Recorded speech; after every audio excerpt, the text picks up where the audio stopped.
Evening all. Apologies for the delay. I was showering and eating, and yes, getting a drink.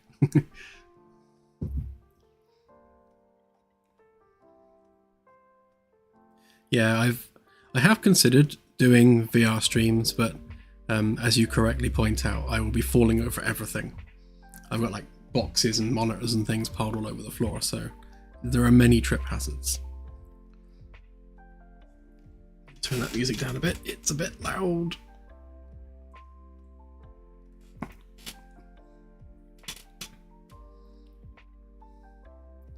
There we go, hopefully that's not too bad.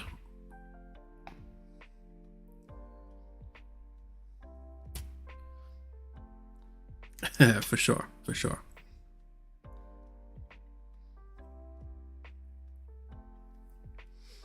So the plan was always to do the Caravella on Sundays, and to spend Wednesdays just working on the game generally. And the only reason we haven't been doing that on Wednesdays is because, well, there's very little you can show whilst working on VR, because it involves a lot of getting up and walking about and walking off camera, etc, etc. However, there are a few things we could possibly do. If I go to little me... so this is our roadmap, and what we're trying to do on a sort of per patch basis is be like really over the top granular on all the things that actually have to be done for that update. So like in this one, like doing the ceiling panels on F-Deck, I've tried to kind of have a look around and work out exactly, like very, very specifically which panels need to be done. So that as we work through the patch, we can tick things off like literally on a one-to-one basis. So the poll for tonight's stream is, do we do some stuff from this, which would probably either be finishing off the graphic settings or doing some corridor ceilings, or do we, where is it, do more of the Caravella, which is literally sat there untouched since the last stream. So I shall just do a poll. If I can remember how, I have to look around the cat, because as always the cat is in the way.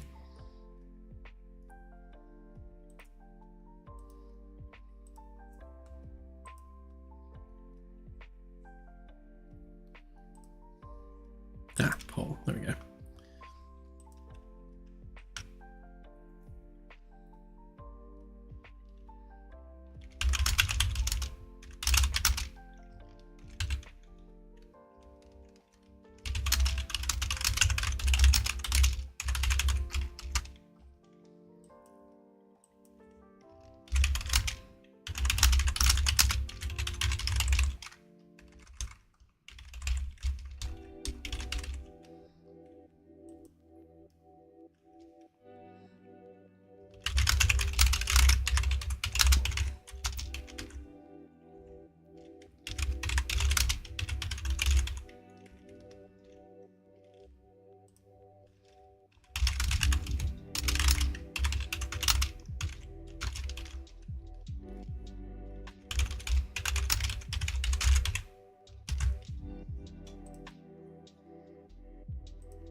What do you mean too many characters?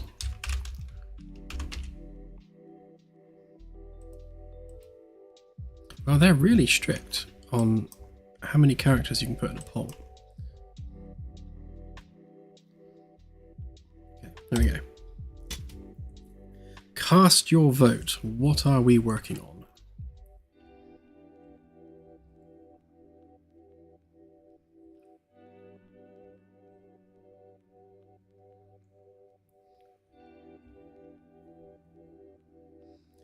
Yes, my cat Pip isn't very well. She's got a bit of a lump on her side, which the vet isn't quite sure whether or not it's like a hernia or something. But she's got a lot of like fluid in her abdomen and a galloping heartbeat, as he described it. So it sounds like she might be on her way out. She is 14 years old, so it's not altogether unexpected.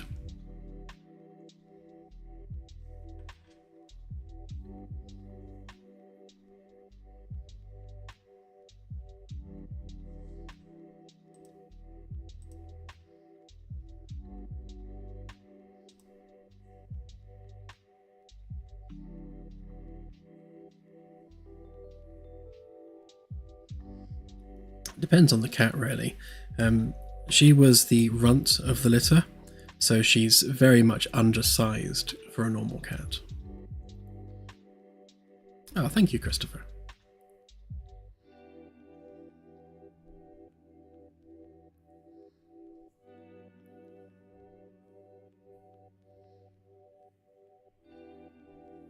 Thank you. Yeah, she's back to the vets tomorrow to get a CT scan. Or a CAT scan. Actually, no, it's not a CT scan. It's an ultrasound. So hopefully the ultrasound will show what's going on. Ah, thank you, Vintage Techie.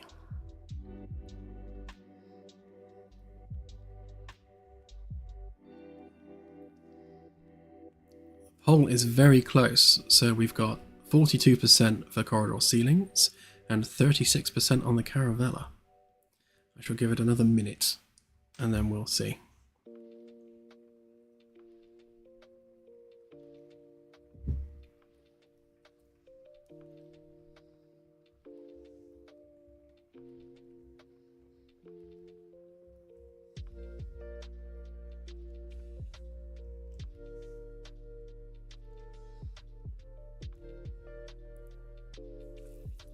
It is. So the other thing Pip's been doing today a lot, and I don't know whether this is because she's poorly, but she keeps coming and sitting on my mouse mat. So I've got about 2 centimeters of movement either side of my mouse because I'm having to move the mouse around the cat. Yes, CSI, I am drinking a speckled hen this evening. I can't see my live stream, but yeah, speckled hen. Fancied something different. Mainly because my tea's run out, so I'm out of tea.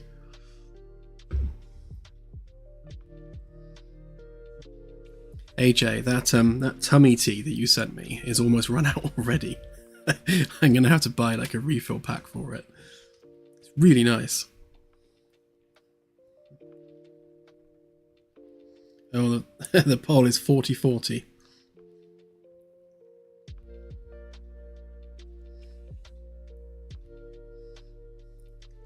I guess the next vote gets it. I'm not completely out of tea. I have many other different teas, but out of that one specifically.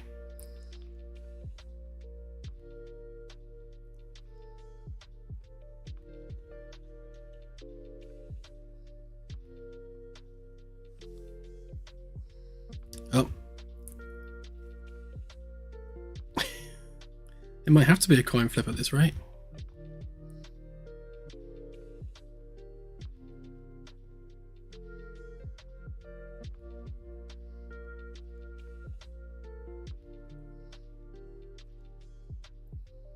Somebody click something.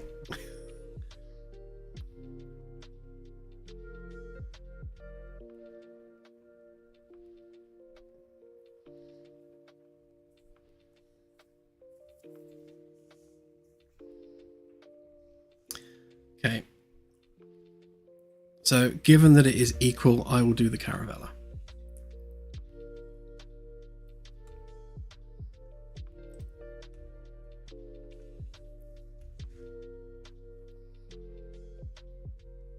That's weird, it went down to 39%. Strange. Yeah, so all this other stuff is stuff I'm working on during the day anyway, so it's all good. Actually, on that note, so what I've been doing today, I've been basically updating all of the menus and things on the main menu, because we need to add a bunch of extra stuff for the graphics options. And to do that, it needs to be scrollable, which is not right now.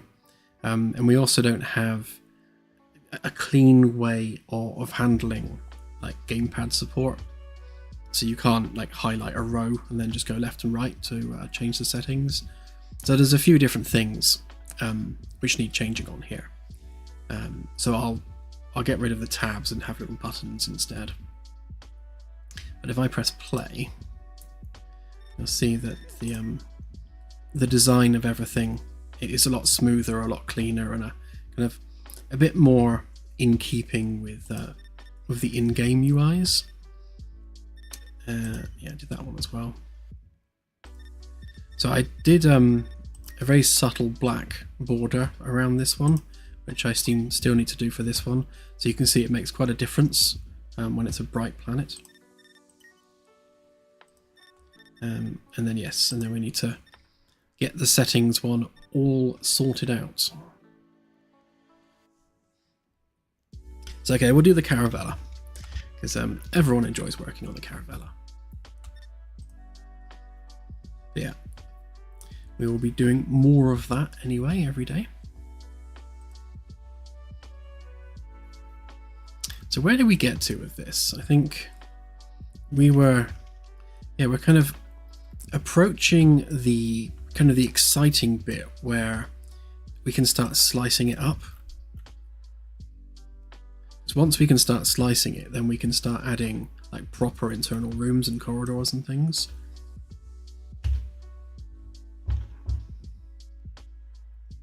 So I'm trying to do this and stroke the cat at the same time. Multitasking. Right, Pip, you're going to have to let me go. I've got work to do. One more fuss. There you go.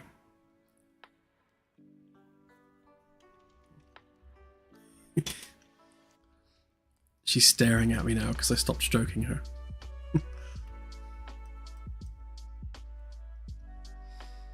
Yeah, so we were doing the RCS cutouts, and we were also doing that bit of the back, which is now done.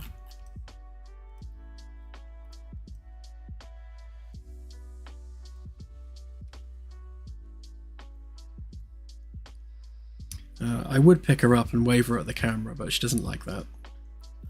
She gets fidgety if you pick her up.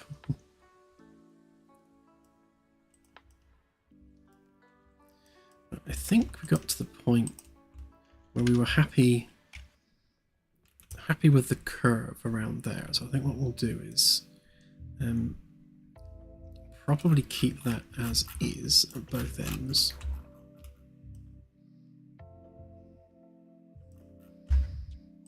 Which means we need to remove the bottom bit as well. Okay, Pip, you need to go and move somewhere else. Right, let's make some space for you. Right, you go over here. Oh, there she is. Here's Pip. She doesn't really like being picked up very much. Don't sit on my mouse mat, I need that.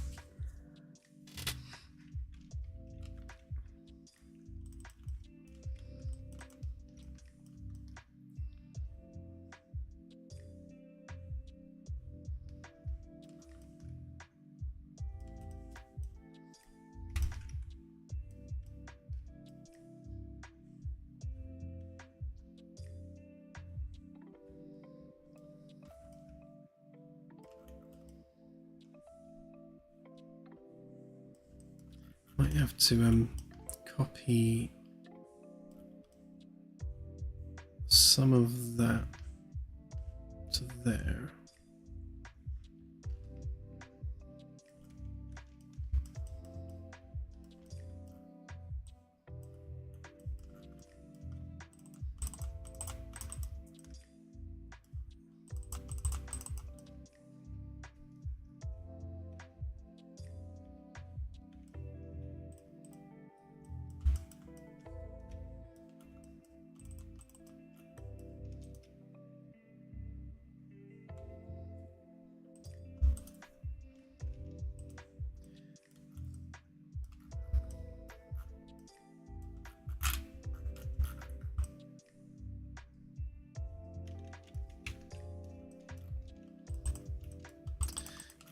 see what I did on there. Okay, so that needs to go across like that. That needs to go across there.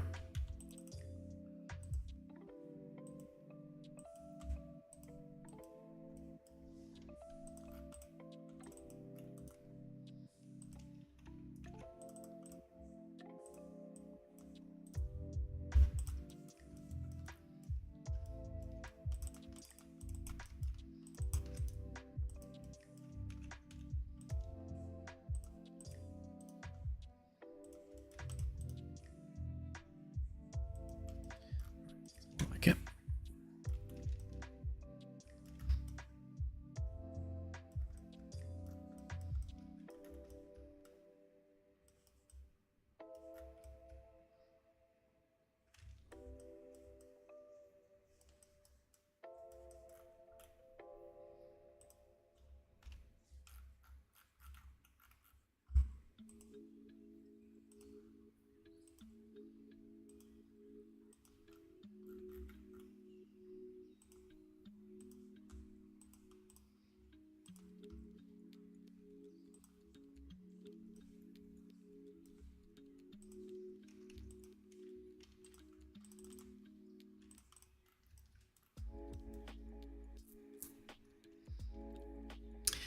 I don't know how long it will take, to be perfectly honest. It's an interesting experiment to see how long it will take, because I've never timed myself building a ship from scratch like this. So we're up to 40 hours, so this will be now the 41st hour that we're working on it. So really, in the grand scheme of things, we've only done a full week of 9 to 5 work on it.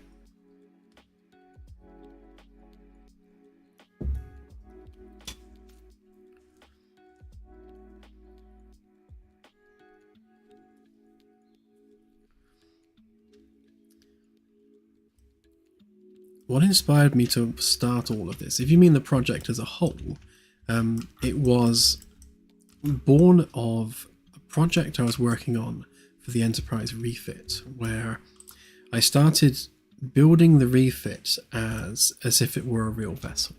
So I wanted to do all the real hardware and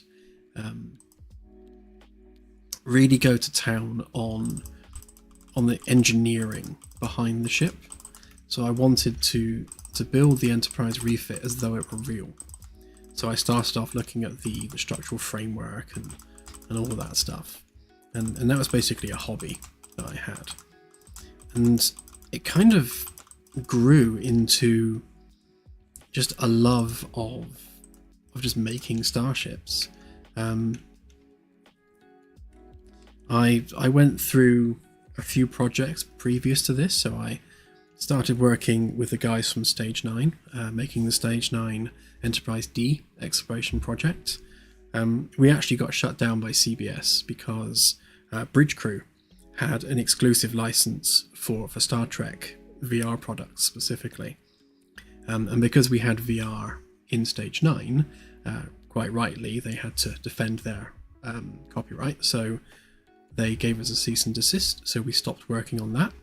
And then we approached Fuzzy Door Productions for the Orville, and we had a chat with them about what we were doing for the Enterprise D, and asked them whether or not they'd be interested in us doing something similar for the Orville, and they loved the idea. So they said, yeah, go ahead, as long as it's like non-commercial and it's something for fans, then yeah, do it. So they were really supportive of what we were intending to do.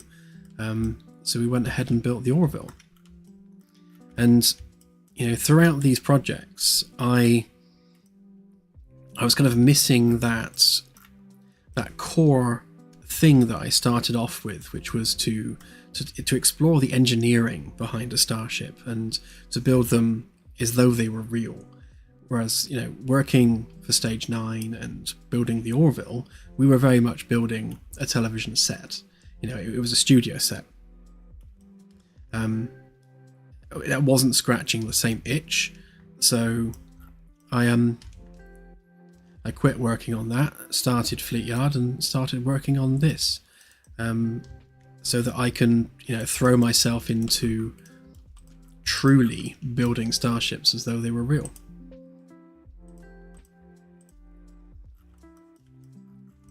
And here we are. And I guess if you want to go even further back than that, then I used to work with the Quake editor tools, like the Quake BSP tools, and I always used to build starships in that. So I'd take deck plans from the Enterprise or anything else, and I'd try and recreate levels in Quake.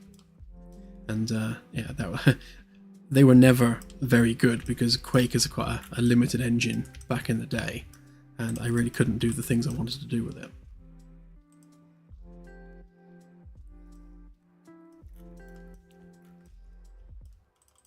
And then prior to that, I was working in Minecraft, and I built the Enterprise refit in Minecraft. So I have a long history of building the Enterprise refit in different things, in different formats.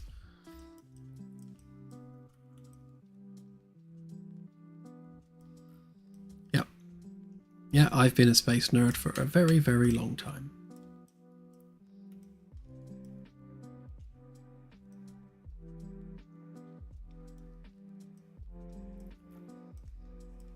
Yeah, Elite Force, probably the best Star Trek game ever made. Very, very cool.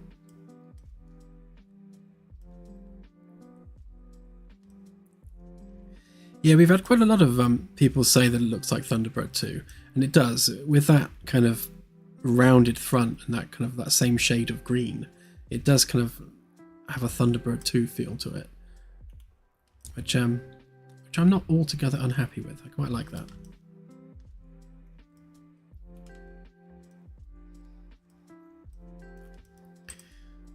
Okay, so I reckon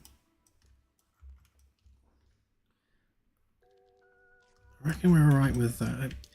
Ideally, they need to kind of come in at an angle. Do I need to change that? See, this one's not too bad.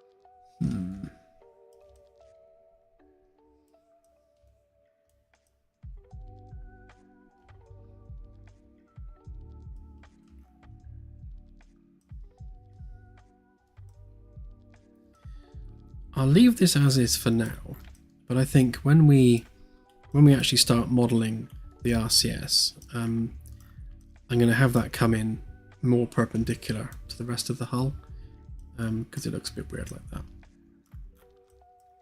But it will do for the time being, because what I want to do is start slicing this up into layers, and I can't do that until it's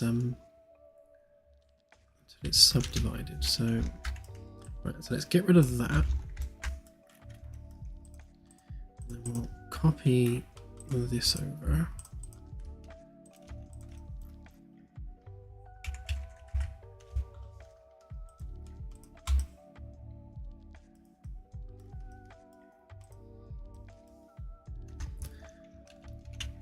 Right, so the first thing we need to do is join these up properly.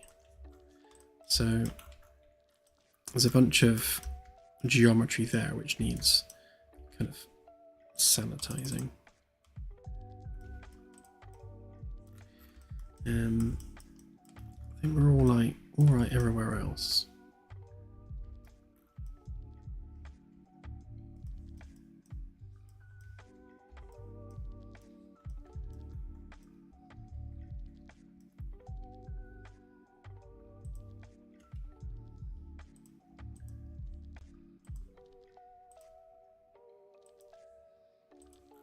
Easily fixable.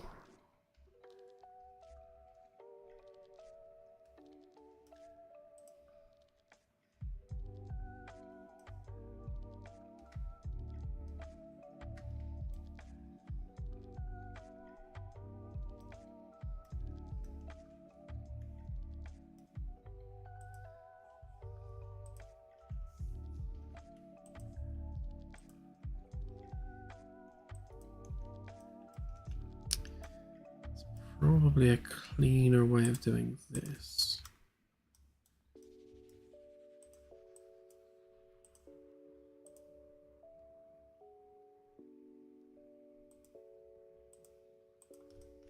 Yeah, it's a bit nicer.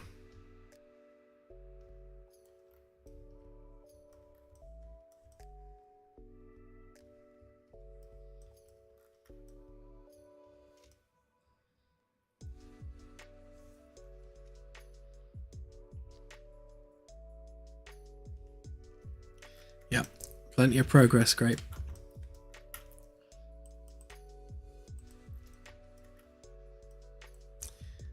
Right, yeah, so we need to tidy up this bit, because where we've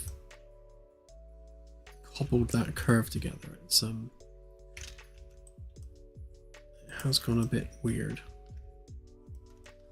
Might be worth just poking that back a little bit, but we'll see how it subdivides.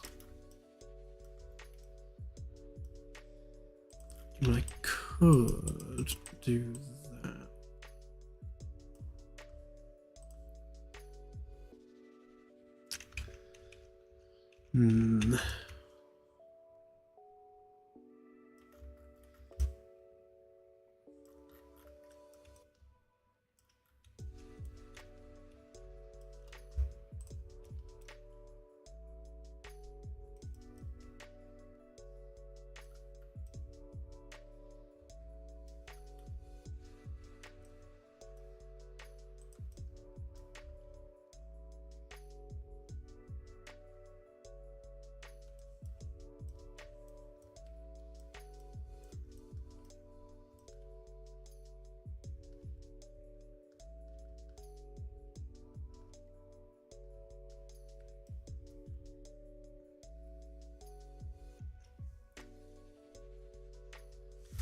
Yeah, all of the RCS will be going in these vacant areas here.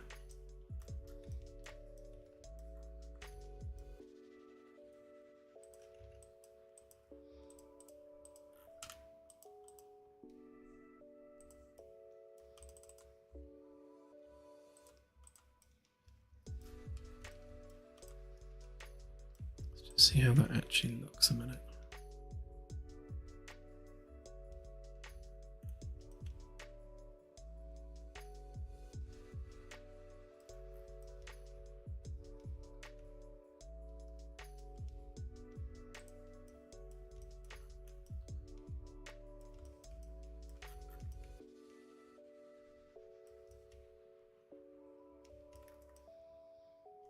It's not terrible. Still a bit of a groove down the middle. I think it would look nicer if we squared that off.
it can be simpler. It's just I'm trying to remove what was a groove going down the center of the ship, and I'm trying to just make the geometry a bit simpler.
Well, thank you, CJ.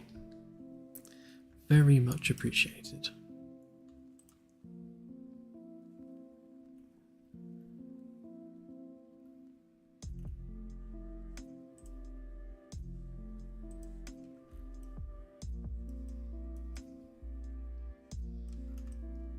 Okay, that's a bit better. We've lost that groove down the front there now. Although we've still got a little bit around there, which I think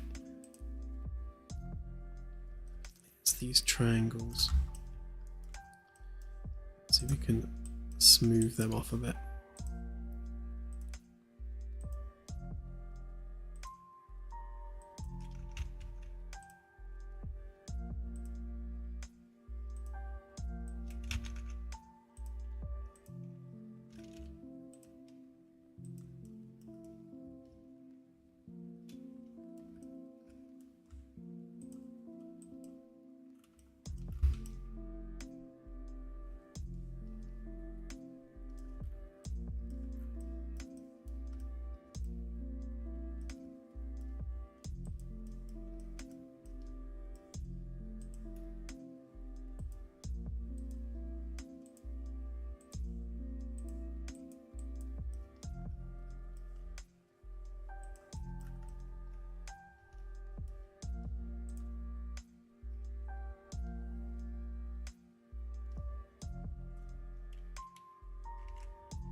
ideally I need to continue these loops around.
Do I reckon? Right, and then I shall take that.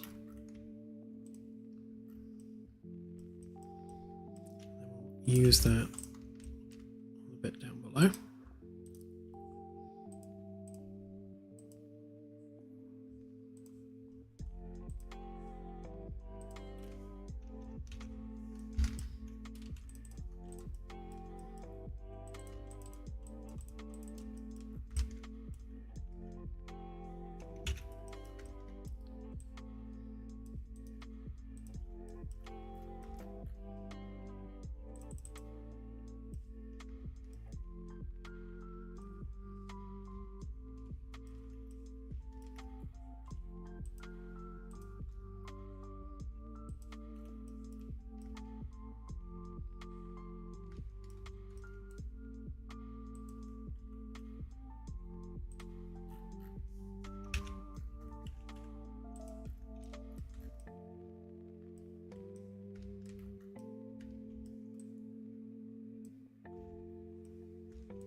So basically we've just made this one giant mesh now.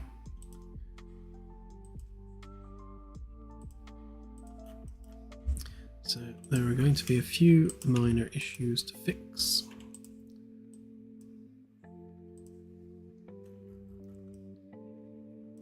things not lining up, for example.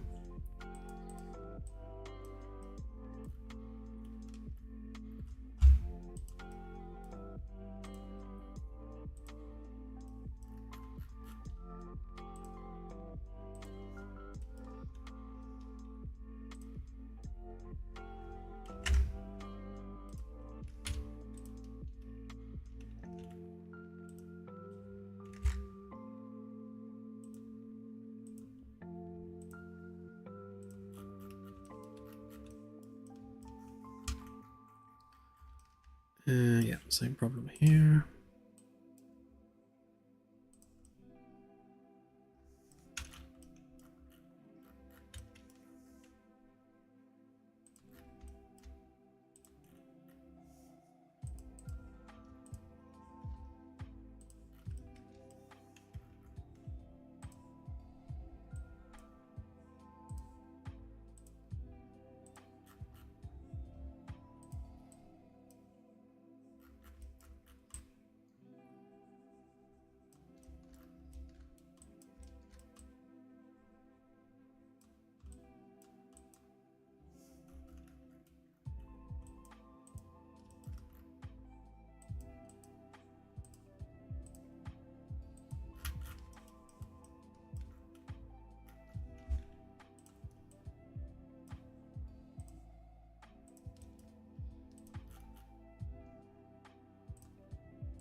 Uneven number of faces, which is a bit awkward.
Okay, so we're subdividing the whole thing now.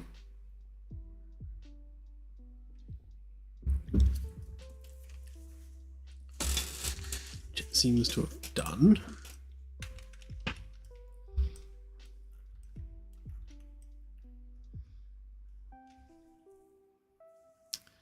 Oh, I just remembered we were supposed to do that bit underneath.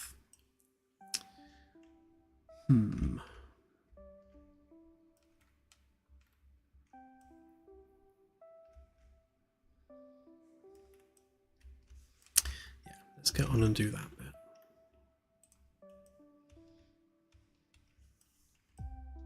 We can't really start slicing it up until we know exactly what our profile is going to be underneath.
The question is, do we go all the way to the front?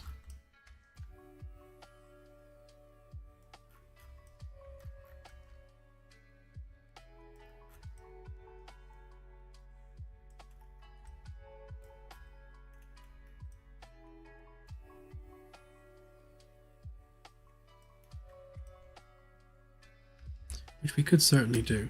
Or do we do it to there?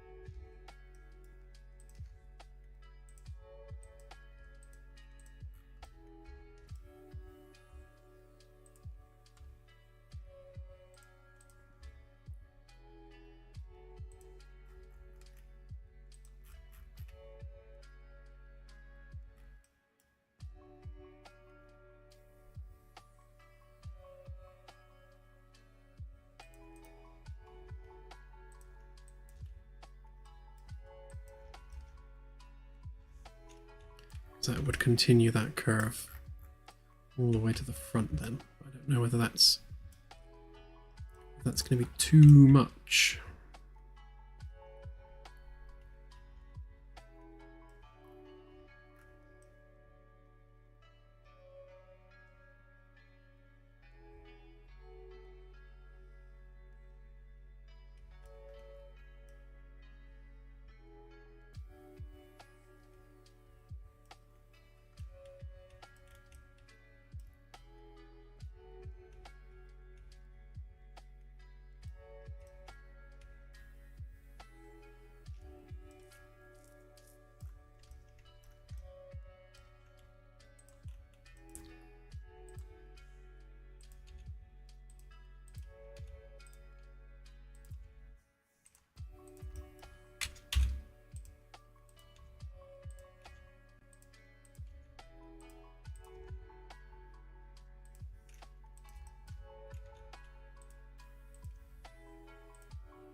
Well, the science labs are going to be at the back here now, because we're making deck 1 into the bridge and science decks.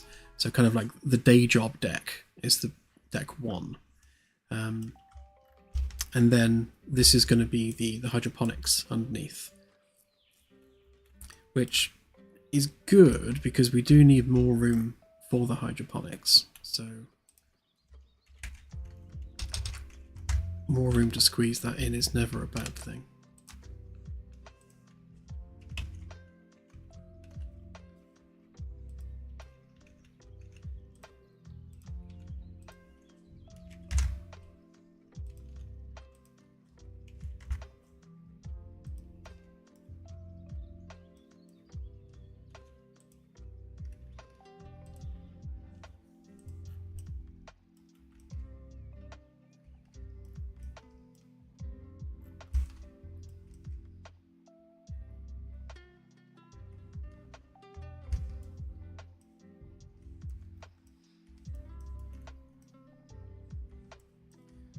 Yeah, I think what we'll do is we'll start to flatten this, but also bring it in to match that curve, and then somehow cobble the nose cone bit together.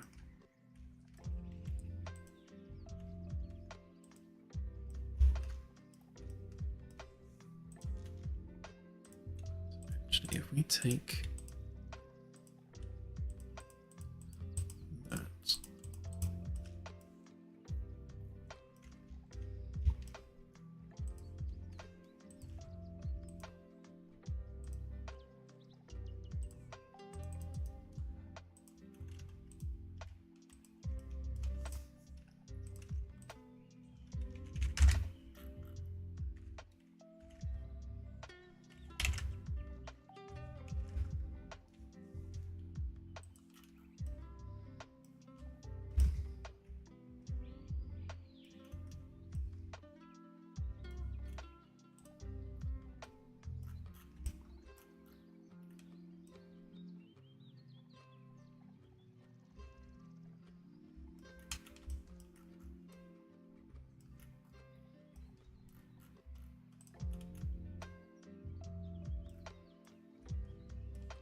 works, because that's one of our cut lines down there, so it keeps that a bit nice and straight.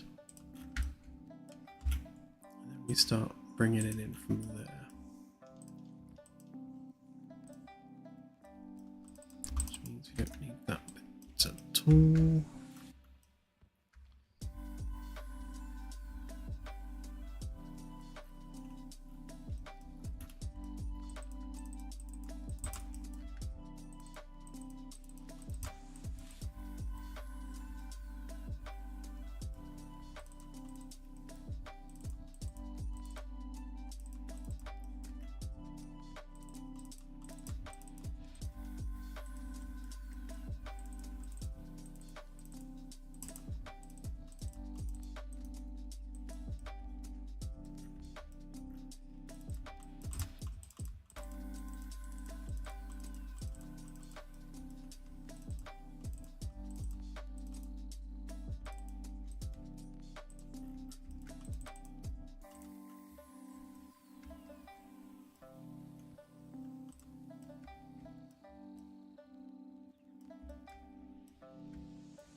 And we need to squidge all of these into that curve.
Come back to those because they're not quite lined up with the grid.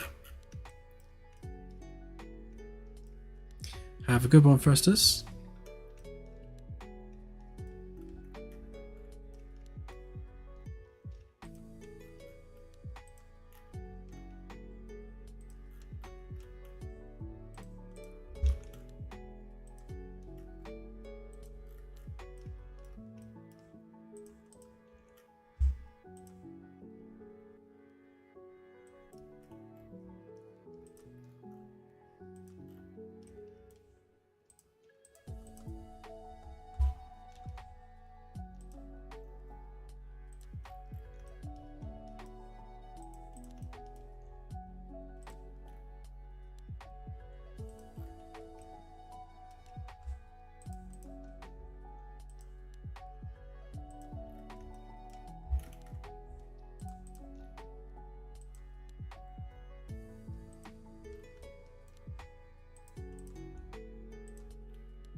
Almost done.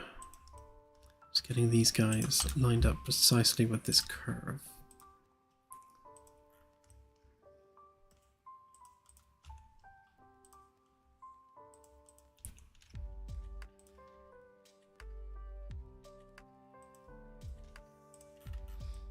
Right, that should give us our profile.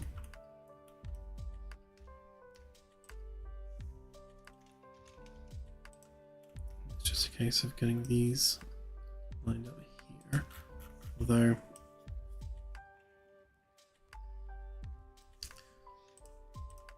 we'll probably go just manually do the bit on the very front of the nose, because it's an awkward shape anyway.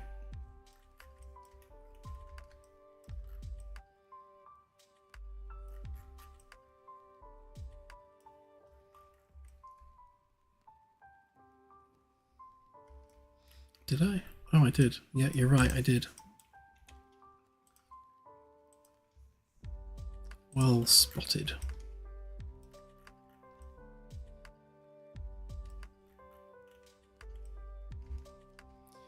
Yeah, so the hydroponics are going to be in this bit underneath. So the more room we have for that, the better. Although, once you get kind of to here, you are basically missing out on any kind of headroom. So that's just going to have to be like water storage or something. We'll put some tanks in there.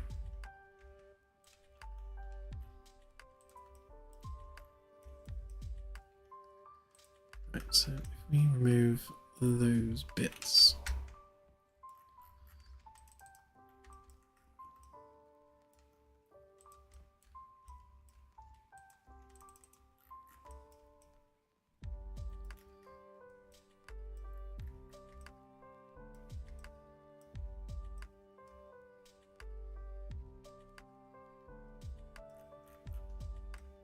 Okay.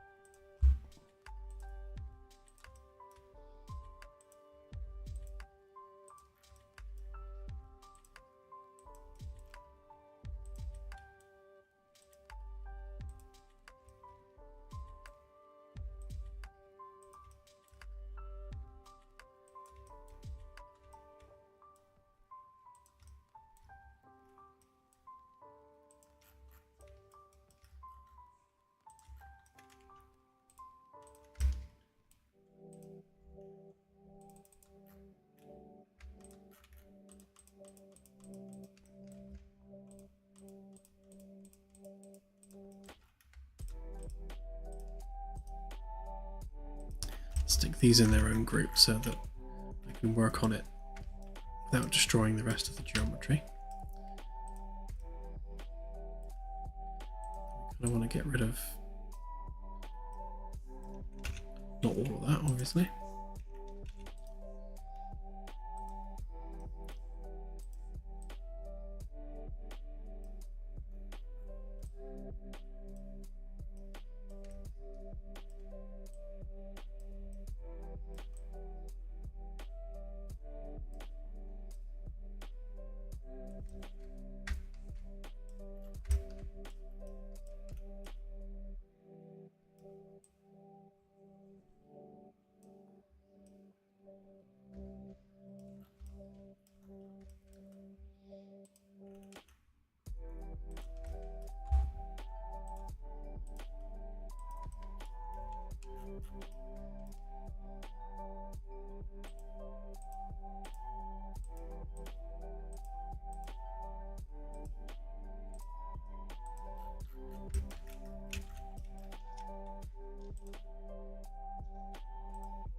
Actually, I can probably use Curvy Loft to grid this all out, so I shall do that.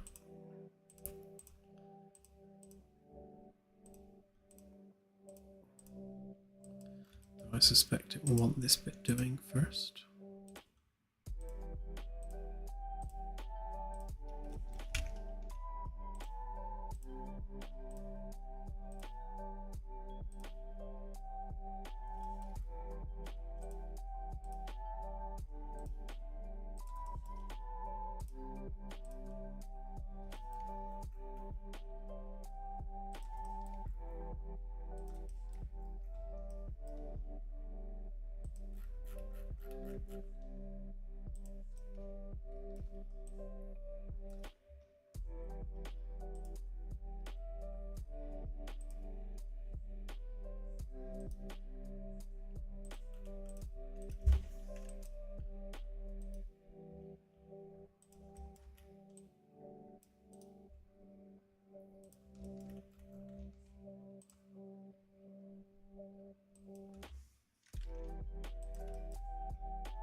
Looks even more like a Thunderbird 2 now.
what I'm doing here is just trying to reduce the edges.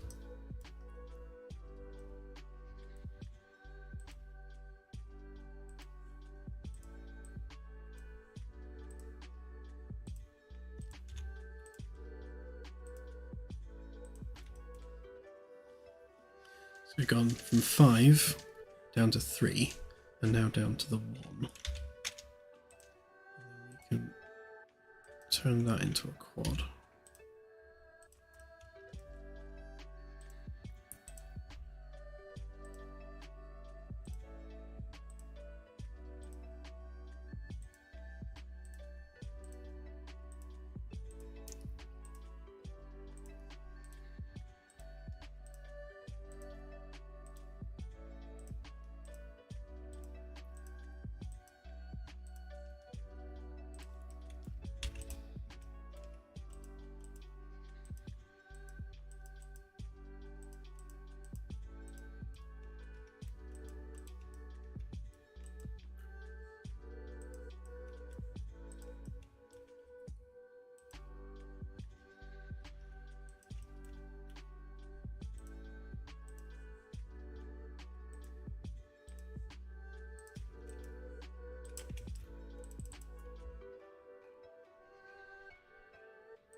Need some smoothing because it's all a bit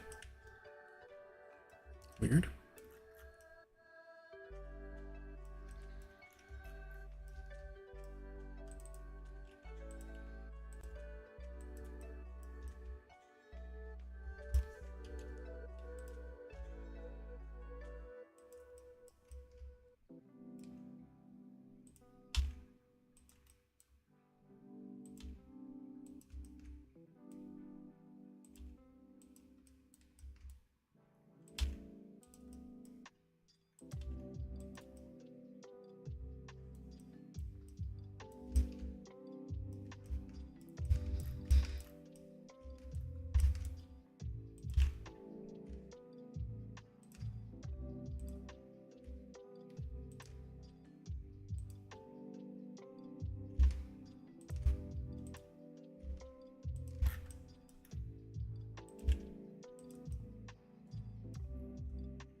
Actually, that's kind of cool that way upside down.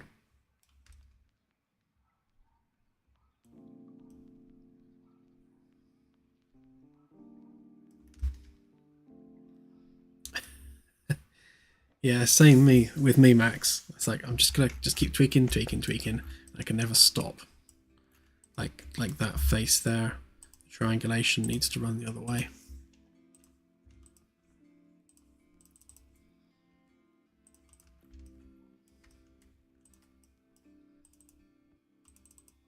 That was all right.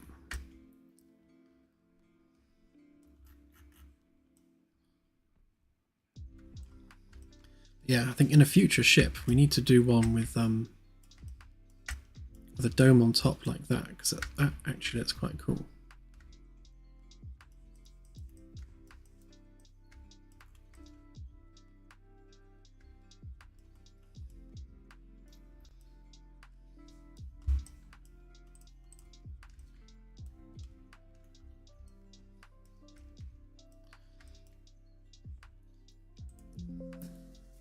Okay, do it.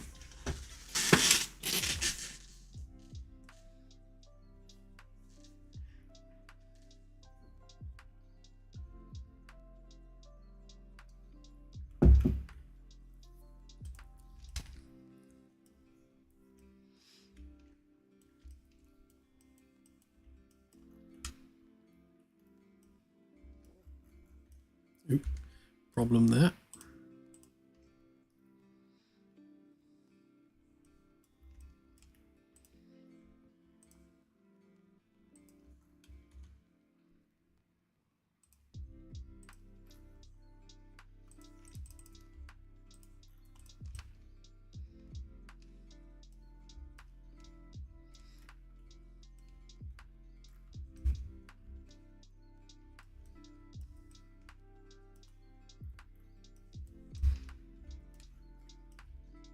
Not sure what happened there. That's kind of a bit weird.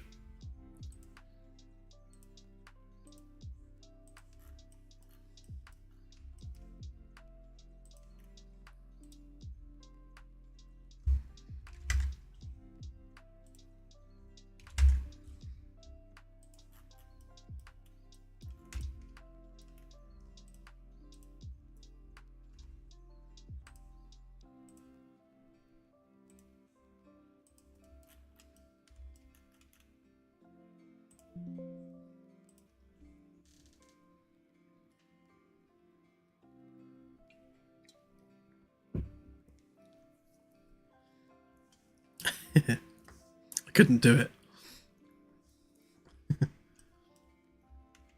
It would drive me mad just as much. What's going on there?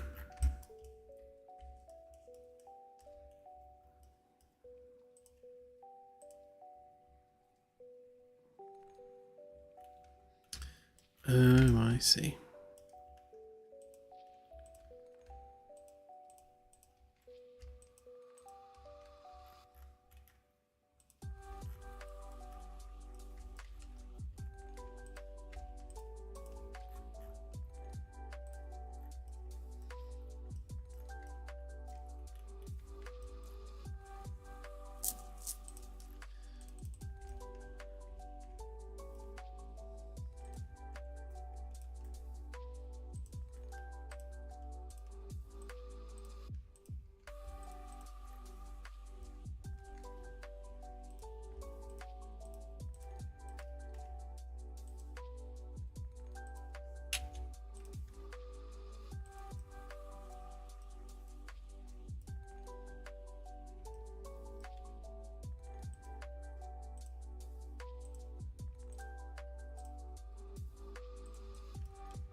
Okay, so now comes the fun bit, which is to explode this.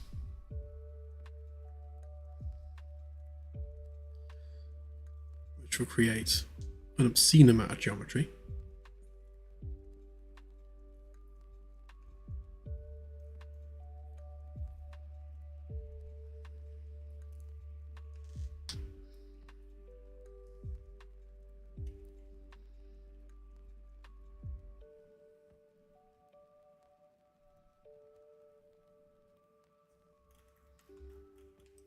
Okay, so there's the full poly count, which is many.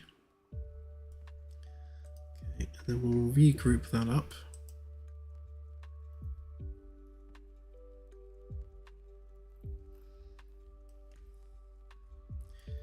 Yeah, don't worry, we've still got this version of it.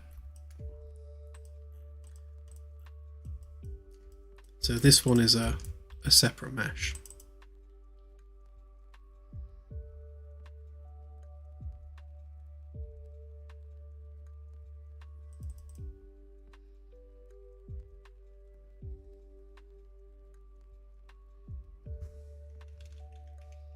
So what we'll do with this one is we will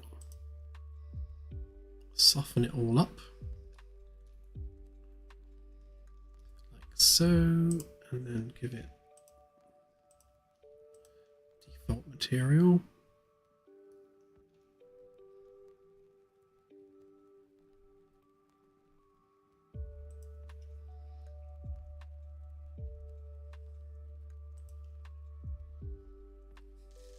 This is where SketchUp's like, no, I can't. I need to turn off that quad filter a minute. Otherwise it will undo my paint job.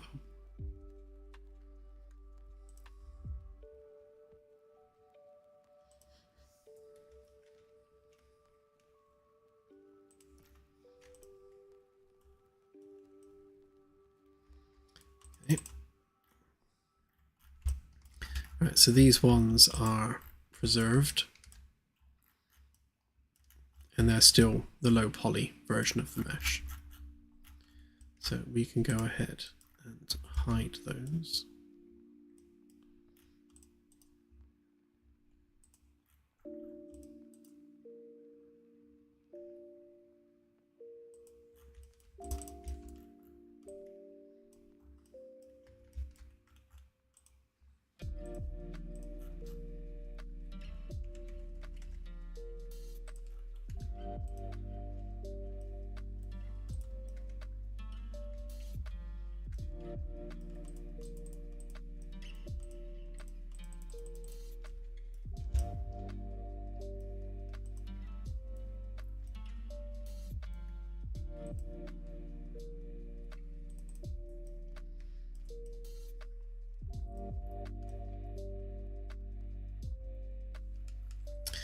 Yeah, I can still undo. No, I suppose. Yeah, go on then. Go on then.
True.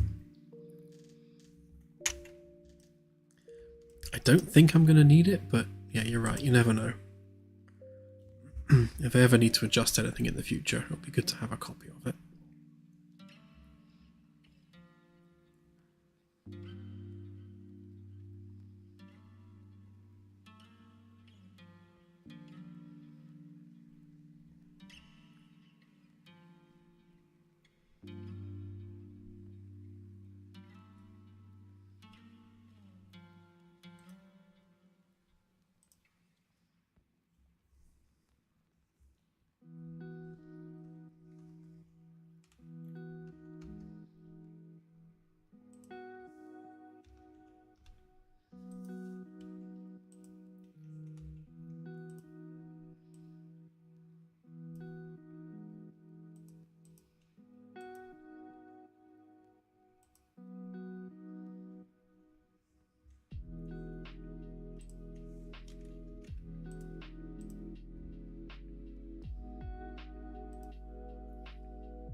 Right, now for the fun part.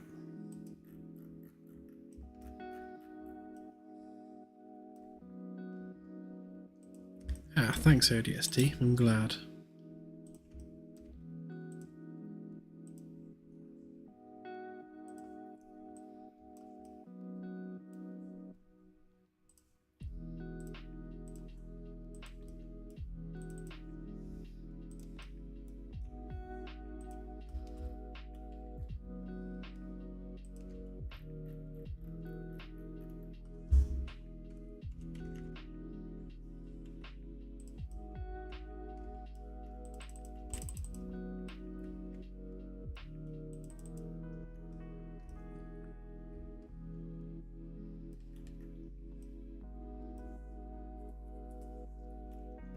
Okay, so this is how we're going to slice this up.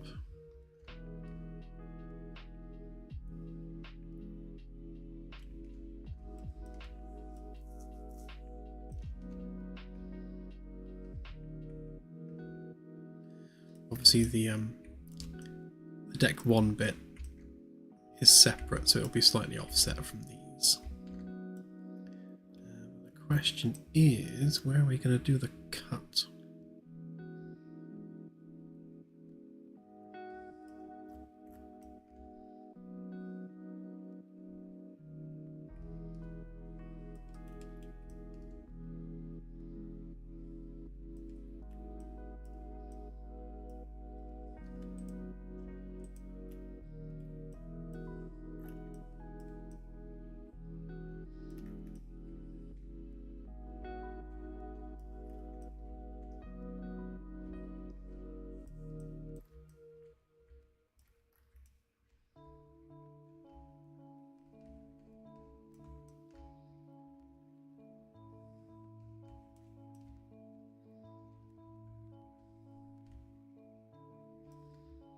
See what I'm tempted to do.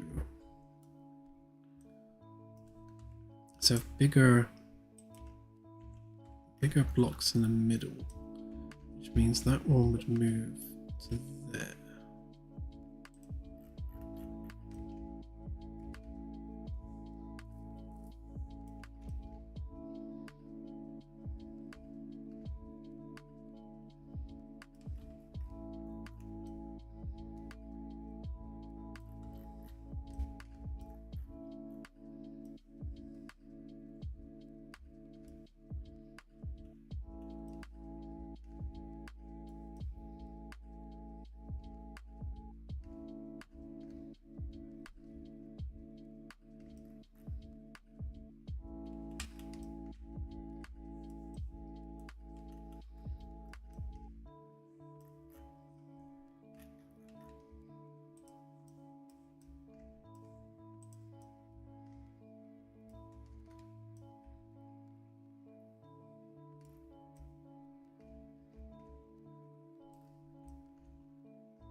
Okay, now it should be fine where it is. It just looks a bit weird because of how it intersects the support pylons for the engines, but that's fine because they don't get included in that particular slice because there's a vertical slice as well.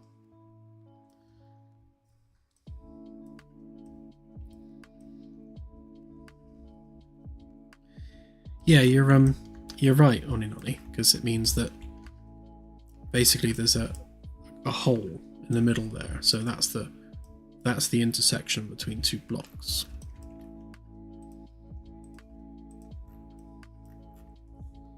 let's chop it up and see. So we need those ones along there. I suppose we may as well just do the slice.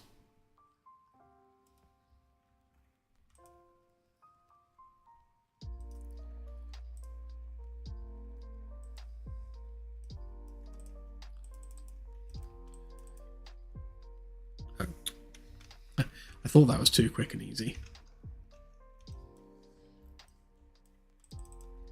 It's because they're not actually cutting the geometry underneath. Oh, we have one other job to do actually before we cut. And this is probably going to be another painful one.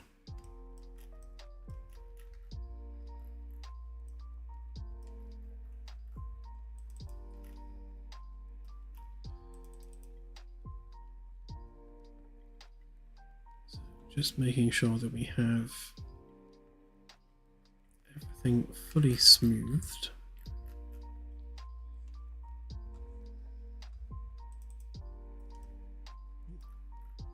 SketchUp is definitely not liking this.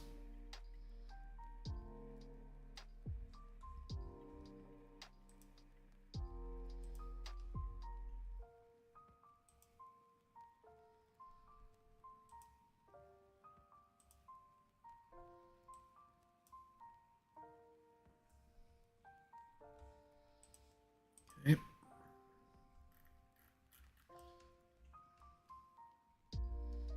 Once we've split it up into its own little pieces, it won't be quite so heavy to work with. But whilst it's all one big lump like this, we're dealing with a lot of polygons all at once. So what we then need to do is give it a cut, give it an extrude rather.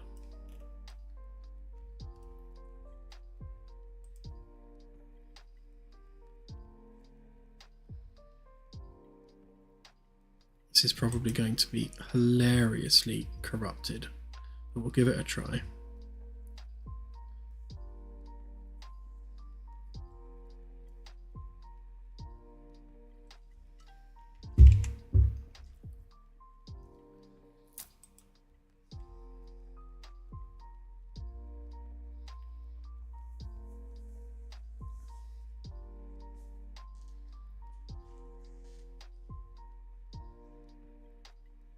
Interestingly, my CPU fans are not on at all, so it's obviously not hurting the CPU as much as it should.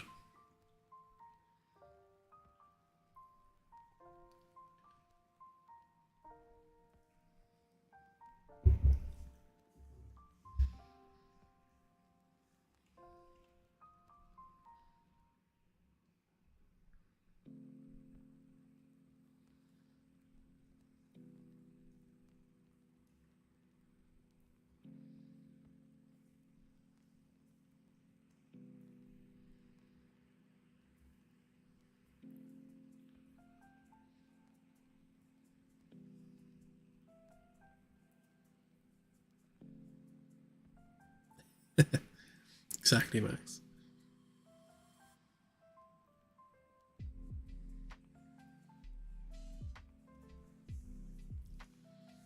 We're doing the outer hull metal, Scorpio, which we are then chopping up into its individual block pieces. And then once we've done that, we can actually start doing the rooms properly.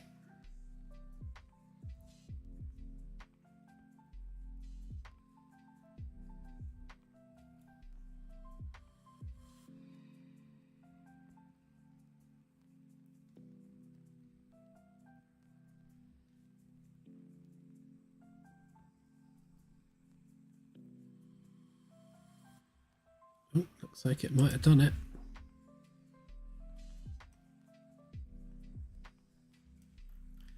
So basically we've just thickened the entire skin to be an inch thick. And the reason we have to do that before we subdivide it is because otherwise, given that these are curved edges.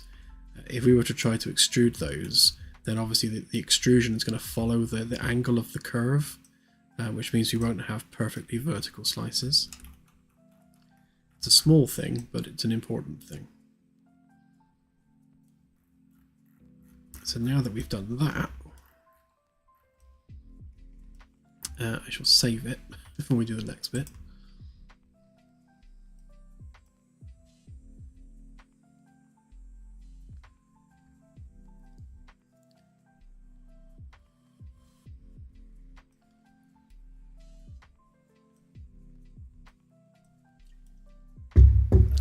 Okay.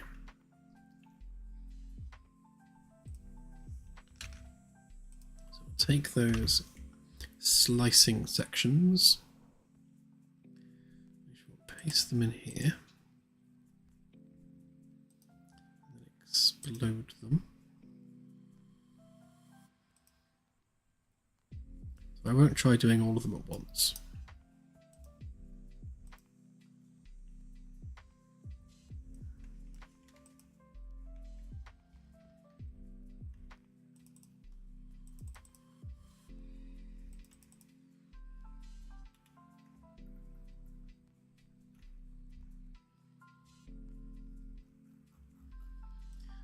Did it do it? That's the question.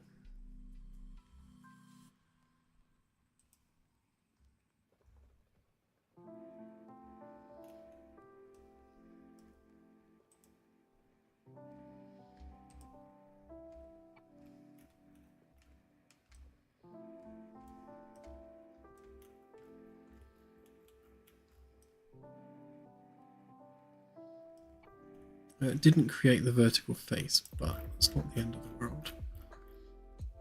At least it's a vertical cut, so we can work with that.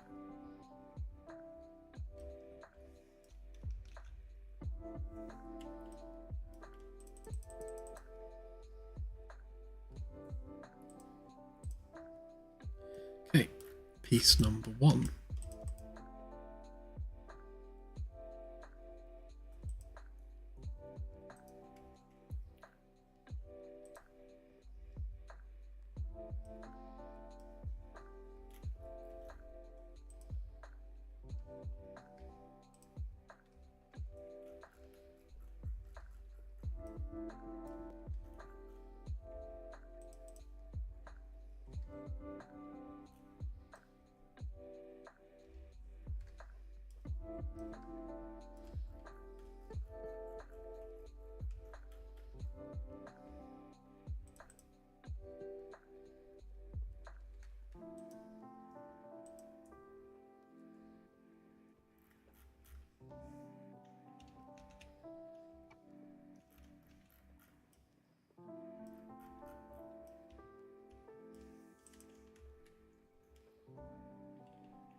So it's not doing the vertical faces, but that's not the end of the world.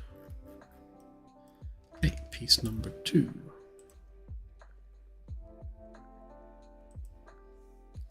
Put it there, did I?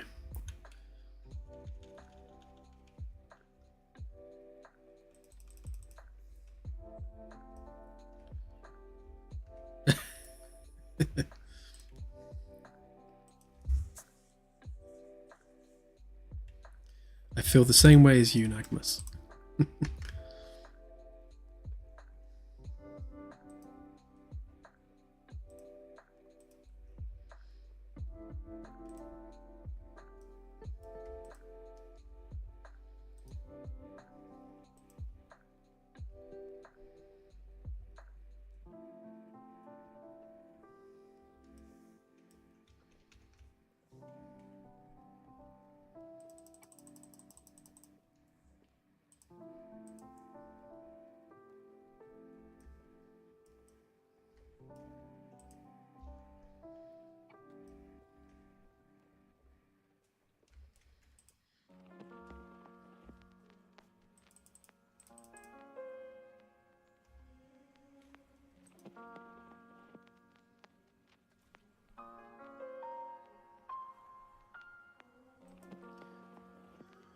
So a thought has occurred in that the top bit, deck 1, and I guess deck 4 as well, is going to have a slightly different separation.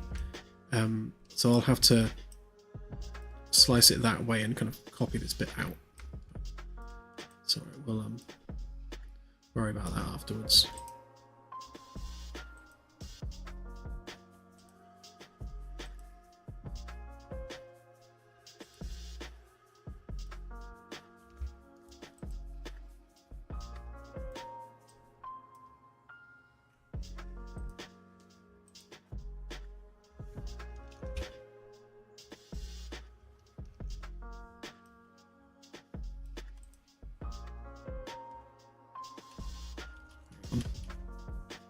I derped somewhere. Yes, exactly like that. Interleaved.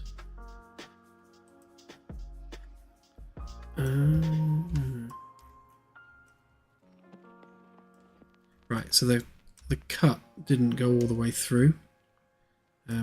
We've also got that internal face as well. Right, hang on, let's undo that a minute.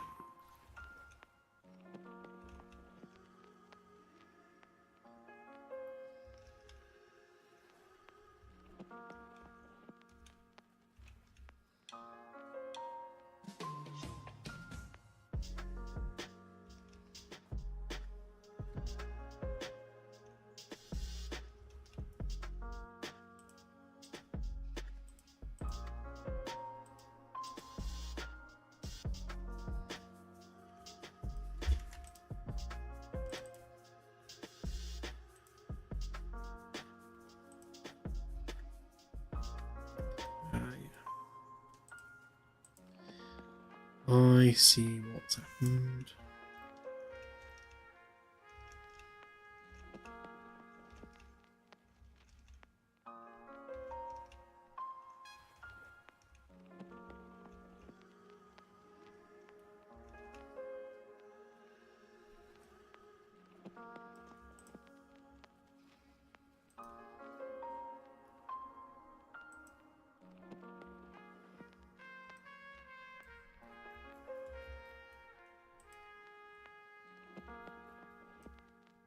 To make sure that it's, yeah, see, it hasn't fully cut all the way through.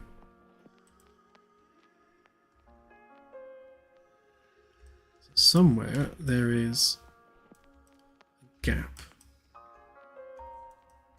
Question is where.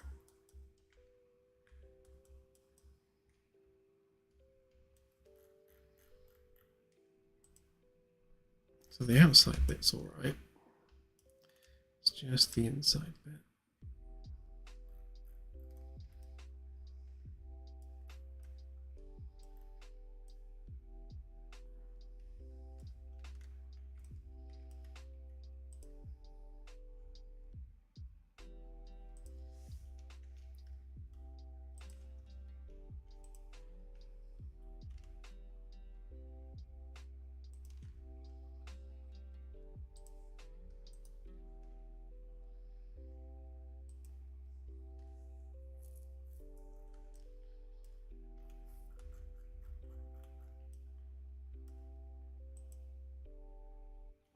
Yeah, there's already a brig.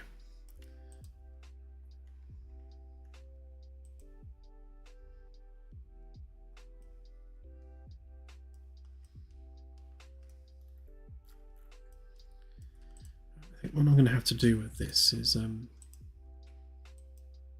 re-intersect that one.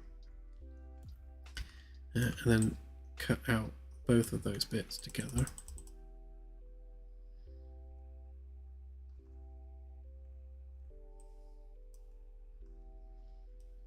Hope it hasn't. Oh, it has. Look, it's picked up that side too. Well, that's going to be a pain.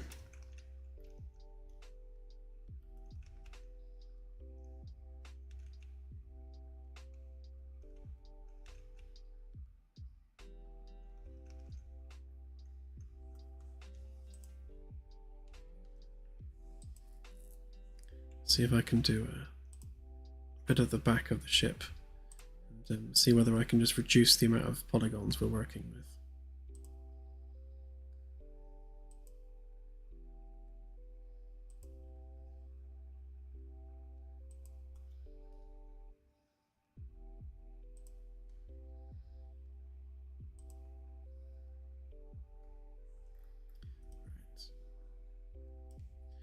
Let's try this one.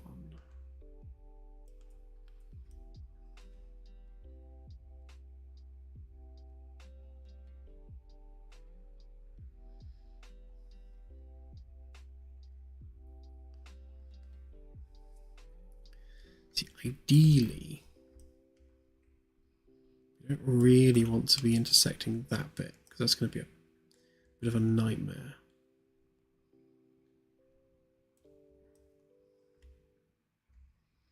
So yeah, let's just chop the back of it off for now.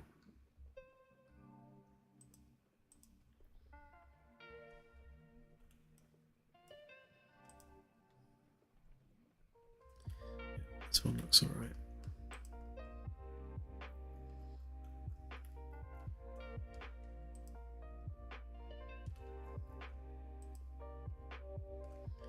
For every bit that we cut off, we're dealing with less and less polygons.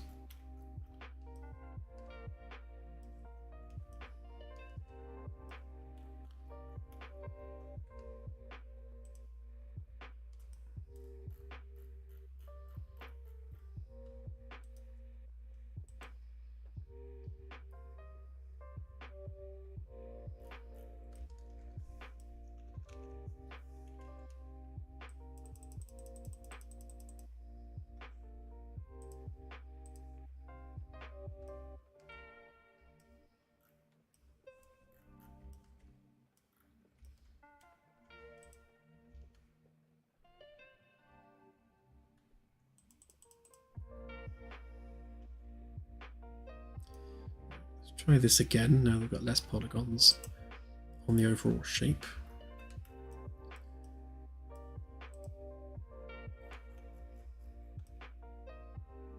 Nope, still doing it.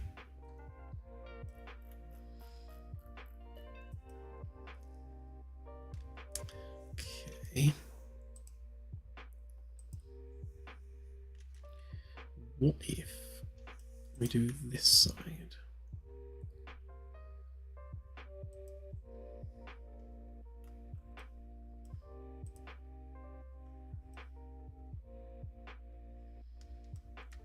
So we're good on the outside.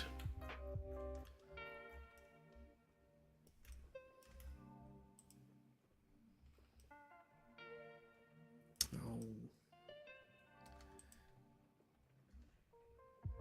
It's all these inside faces.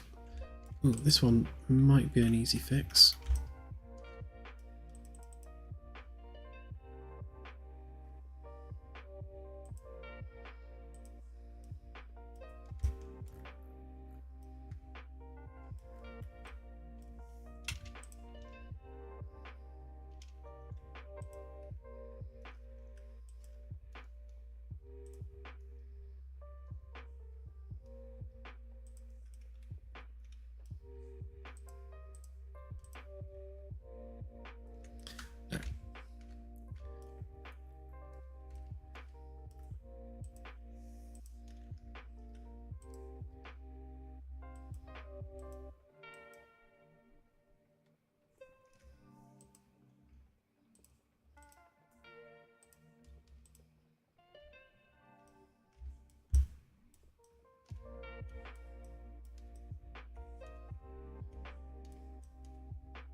Okay, so our outer skins all cut up nicely.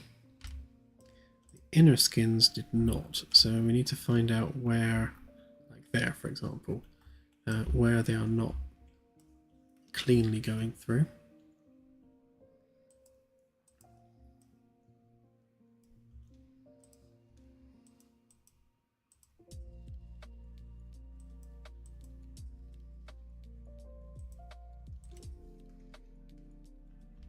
There, it should be easy enough to spot where the problem is. Oops, didn't want to delete the face entirely.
I imagine the problem here is because it's slicing through existing quads.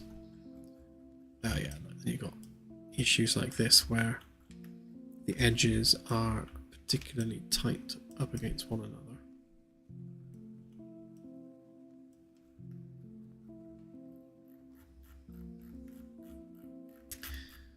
Which is awkward, but that's a result of the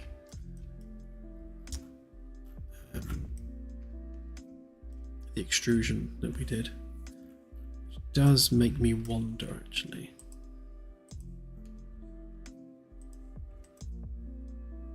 For the sake of simplicity in the future, if we get rid of the extruded inner edge,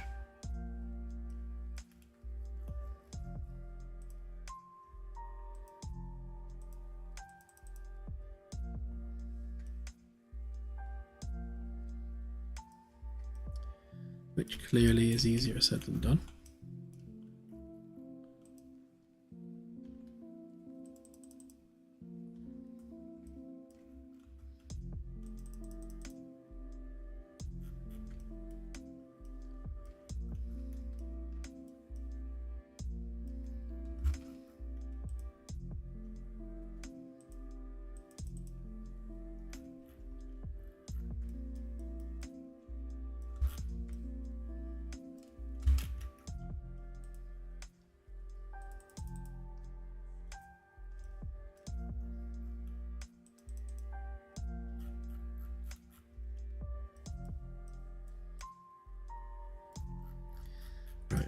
Then what I'll do is I'll just have to extrude these individually, and then deal with the fact that the edges of them where they join one another won't be perfectly perpendicular.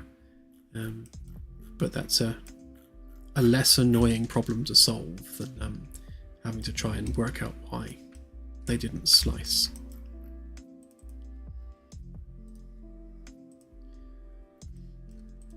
That a group, that a group, that a group.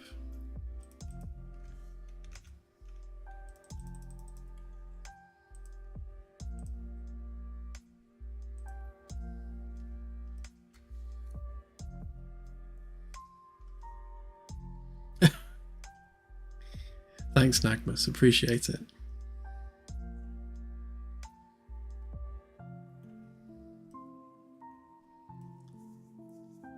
Yeah, good idea, Christopher. If in doubt, weld over it.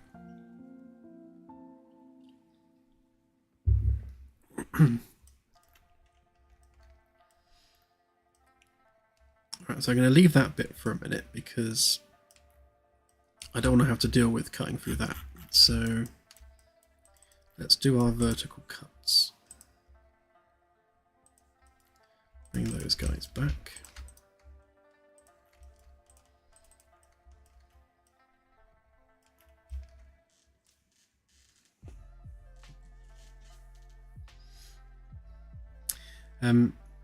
Dry carn. So what I'm doing is, in order to construct this in a way that is realistic, we need to build it as if it were a real ship. And with real ships, they chop them up and, well, they design them in CAD in such a way that they're built in blocks like this. So each individual block would be manufactured in a shipyard, and then they get welded together in the final stage. So you'll get multiple manufacturing sections making different bits of a ship, and then they all get joined before the ship is launched. So we're using the same processes that we use for building real-world ships, basically. And we just need to remember where our vertical cuts need to go. So. Right, so that's the midships cut through there. That's a nice and easy one to do.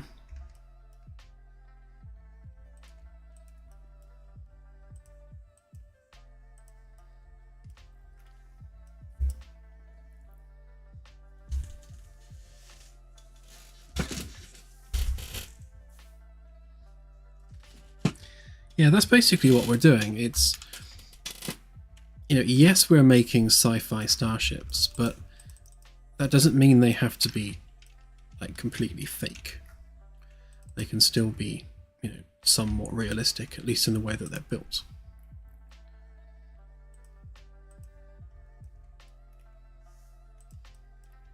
Okay, so we want one cut there.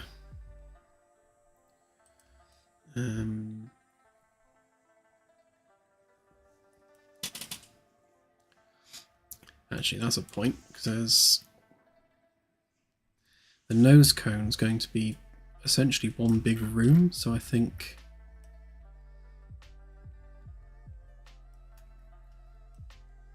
we might just do those as just two sections.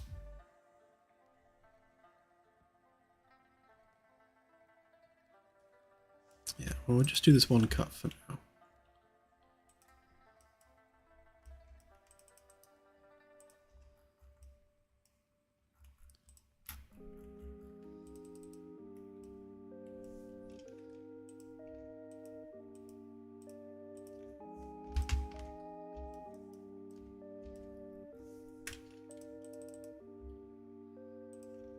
Let's hope that was the only issue. No.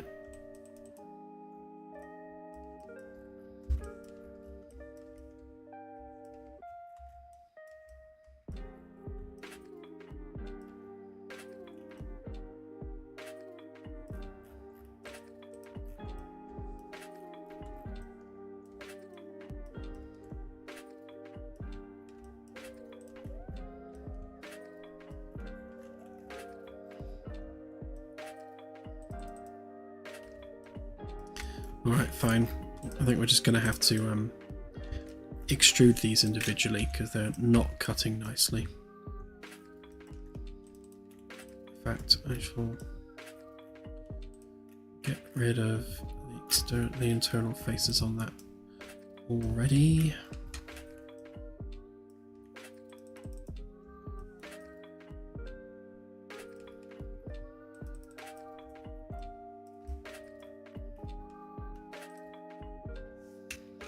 Though we can probably keep that a bit. No, actually, we won't. Will we? No, we won't.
Successfully chopped.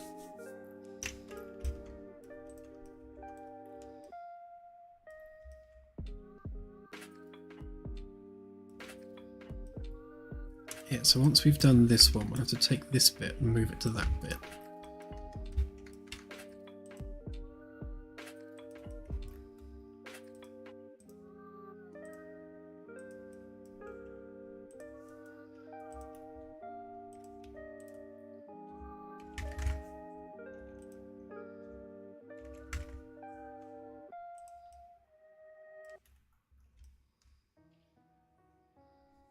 Okay, so that becomes the bridge domey bit.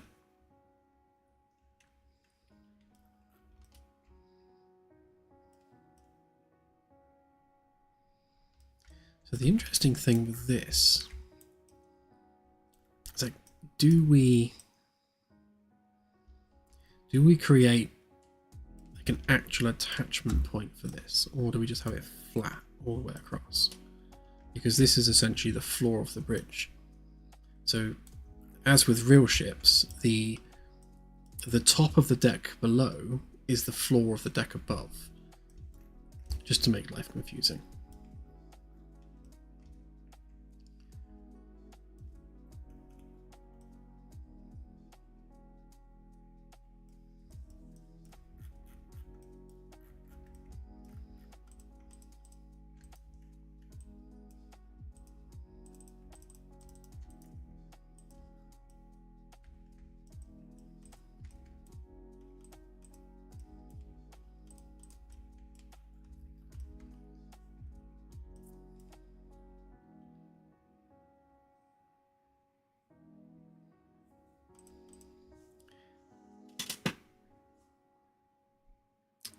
Oh, if you mean a cavity for things like pipes and cables, then yes. But that's generally incorporated into the block. So there is a 50 centimeter gap between each deck. So you'll have like the rooms and the corridors, then a cavity of 50 centimeters, at least in these ships.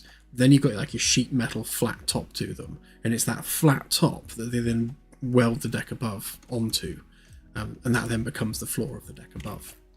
So it does still have a cavity.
Murphy, yeah. So when you press buttons, you're actually pressing buttons.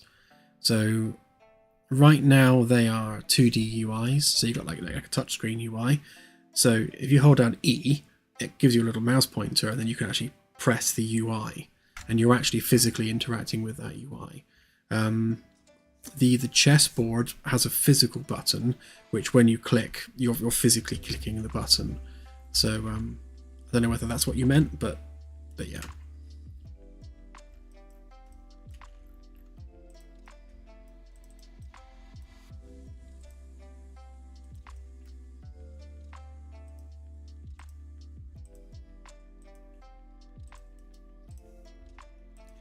In fact, one of our design philosophies is that we don't have any non-in-universe UIs or controls if we can possibly get away with it.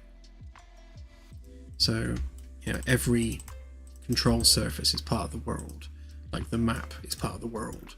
So there isn't like a pop-up map screen. It's all part of the ship, as if you were really there.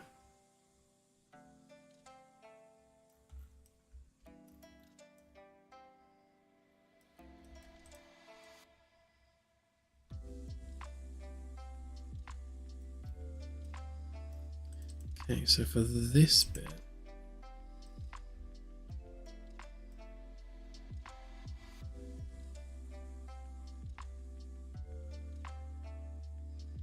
oh right, yeah. So the way it works is that the mouse pointer fires a line trace. So like the mouse pointer has to be physically over the button, and then obviously it takes the camera angle and then fires like a line from the mouse pointer at that angle, and that has to hit the button in order for it to be able to be clicked.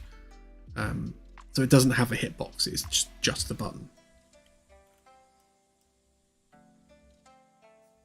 Yeah, I think that's it, diegetic, so it's all part of the world.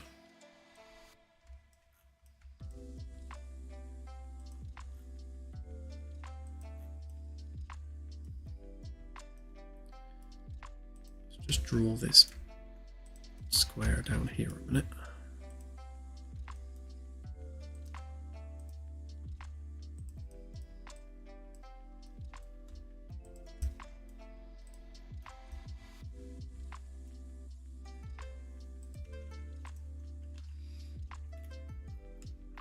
Good night, CSI. Have a good one.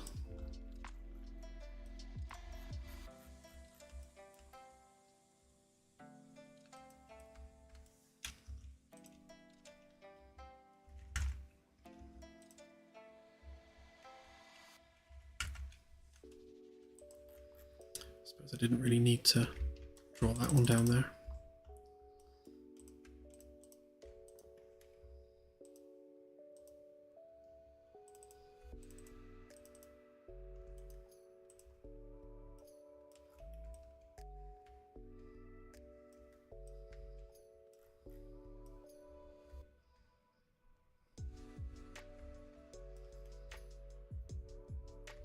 Okay, so when it comes to these ones, of course it's going to cause a problem.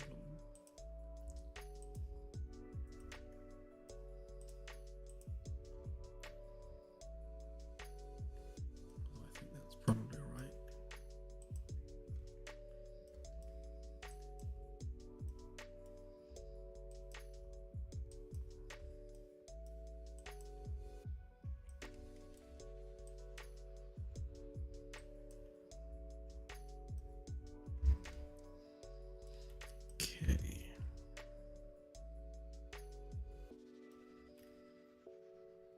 We want the middle decks to be separated along those cut lines, but we don't want the upper deck to be sliced in the same way.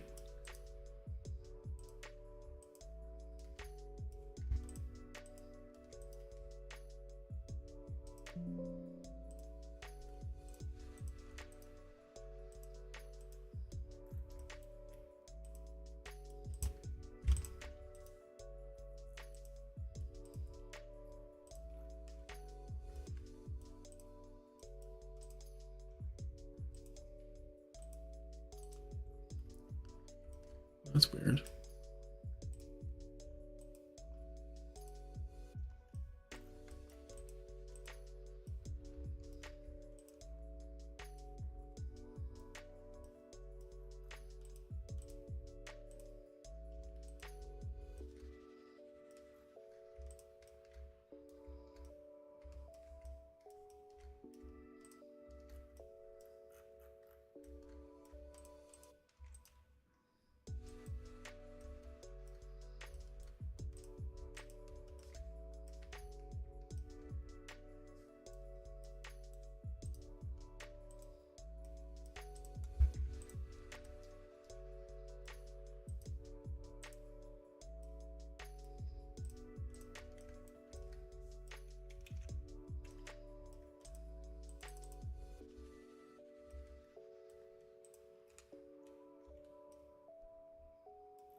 I see what's happened. It's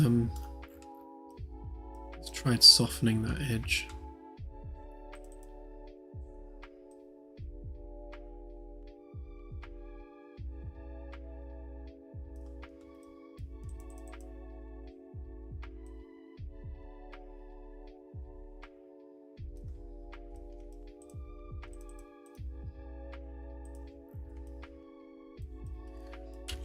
Recut that.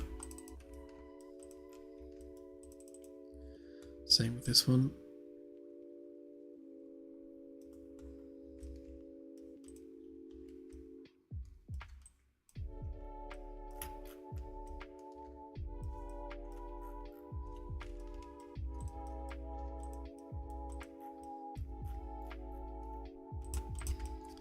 That one looks all right. Okay.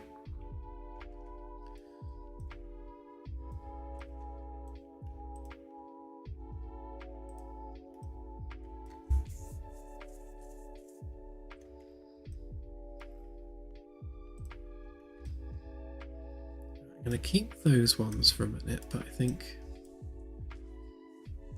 these ones can go for now.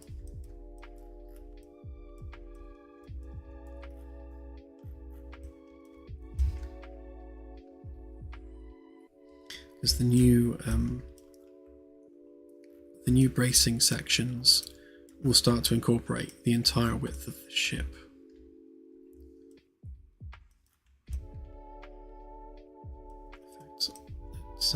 Let's try that one a minute. So if we copy that over.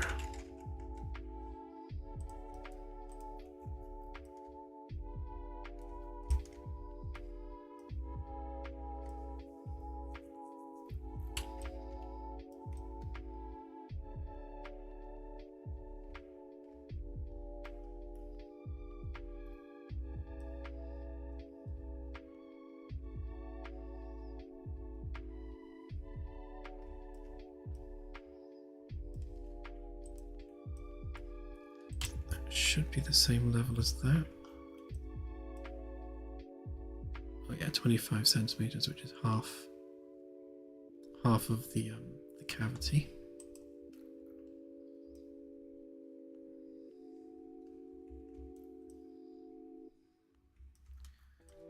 Right, so that means we can start to remove these.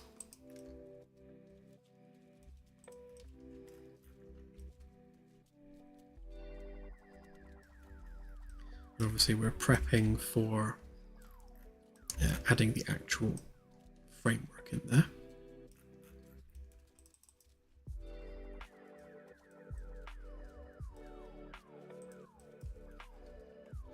So with this being our grid, I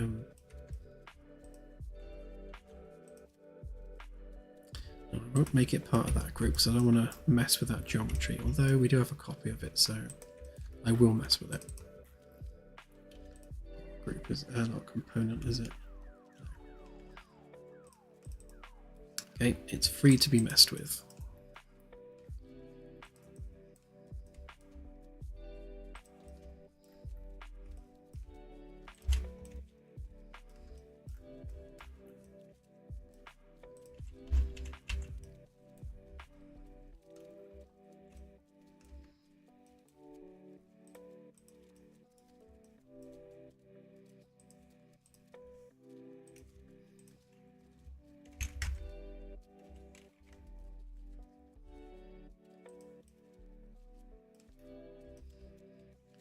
Okay, so those are the main frames, but we need to go back 20, a marker there, because the end ones are basically doubled up, because you have this overhang, and then that's basically where it's welded.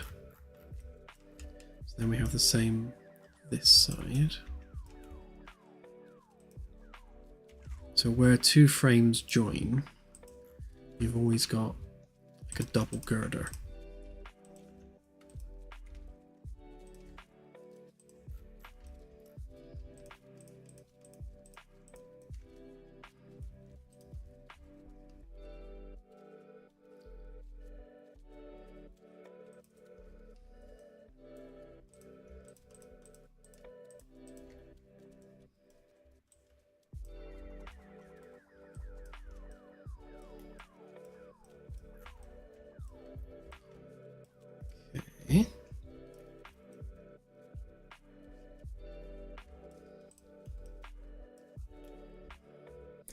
And then we know that there's a 50 centimeter separation on that, so we can draw that in. Same with these ones.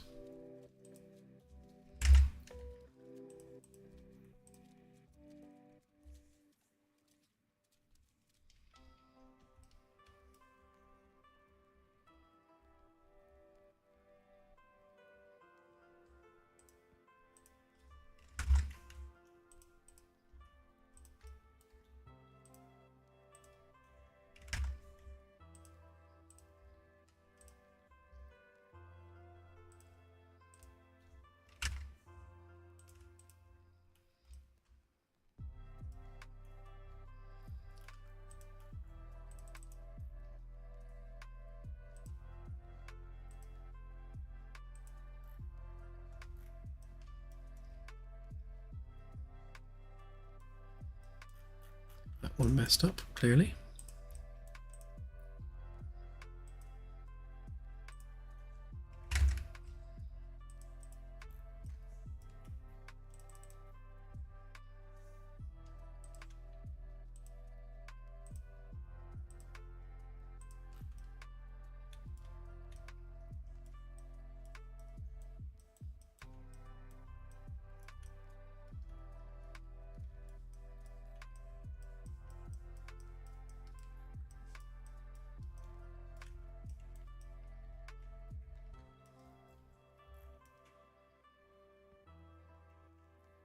See where that messed up, so I'll just try and recreate that edge.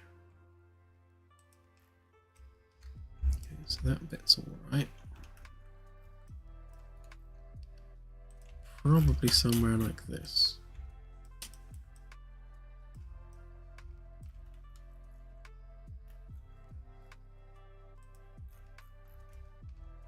So that bit's all right.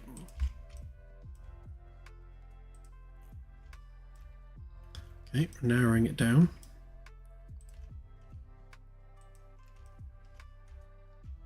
Somewhere here.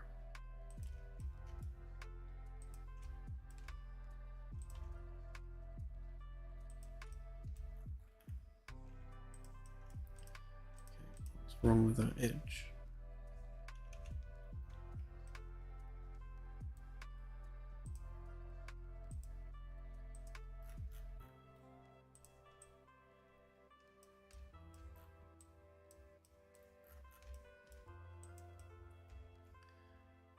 Okay, clearly it just wanted to be a pain.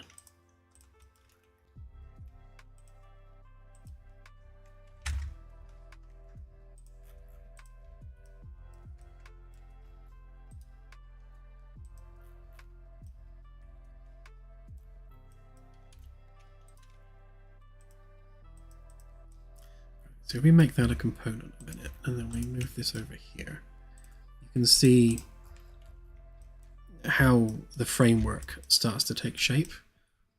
So you've got the outer skin, and whole plating will go on top of that, but here's the inner framework, and then we start cutting that into actual rooms. So we know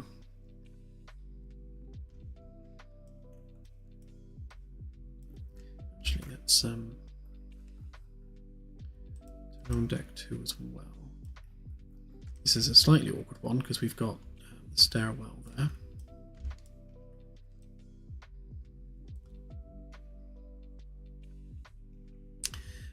So we started off with the hull being kind of a titanium gold alloy, similar to Ti3AU, but someone suggested another material which I've forgotten the name of, which I need to research, which is apparently lighter and harder than gold-laced titanium. So we'll have to have a look at what that is.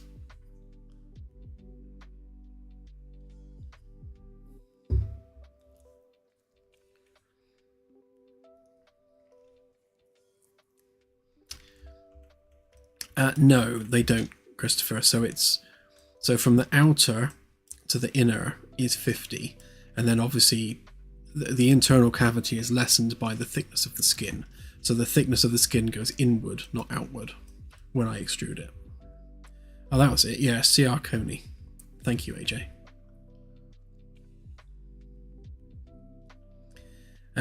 CAD, no, CAD's always been a hobby of mine. I've never done it professionally.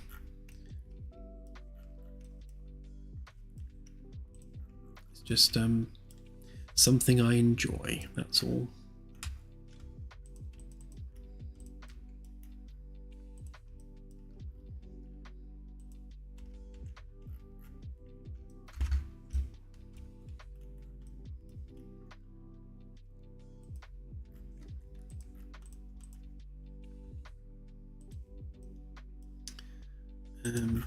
Yeah, let's. I'm just going to do a horizontal slice again for the actual deck height. So at least then we're capturing where the decks are.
So at a basic level, each deck is going to be 250 high. So there.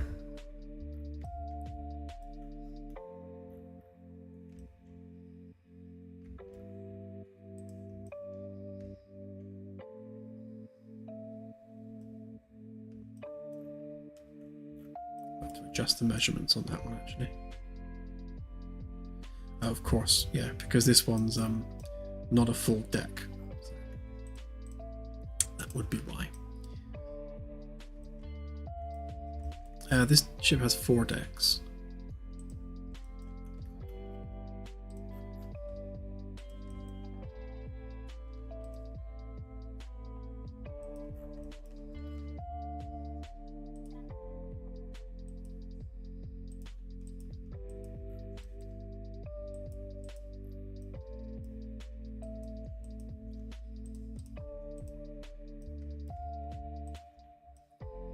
Yeah, so there's the usable deck space, and then off to the side here we have the all the maintenance corridor stuff, and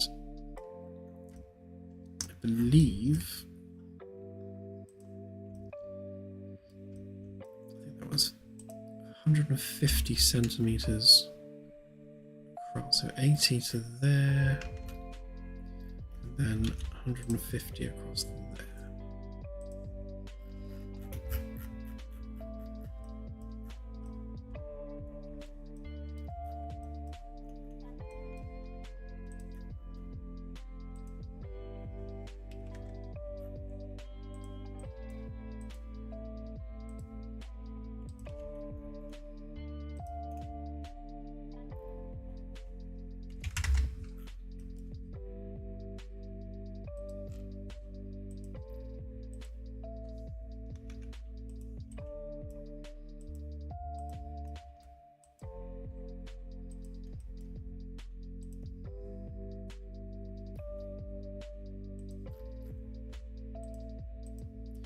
So that forms our maintenance cavity on that side.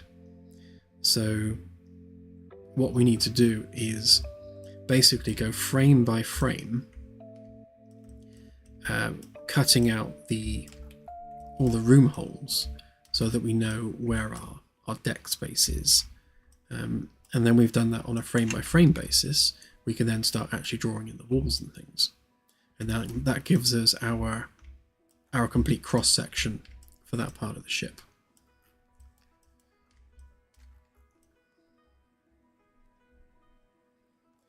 It's going to be slightly curved in places, obviously, because we are coming out a certain amount.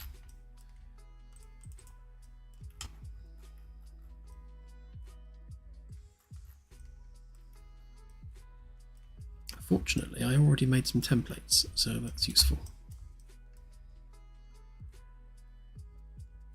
Hey, Binary.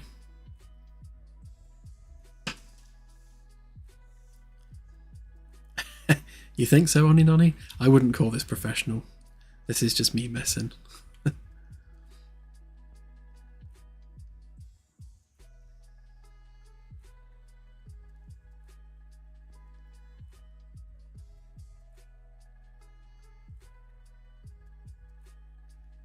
Yeah, the Magellan class reactor is 5 decks tall, so it's pretty much the entirety of the middle section of the saucer. Well, what used to be a saucer.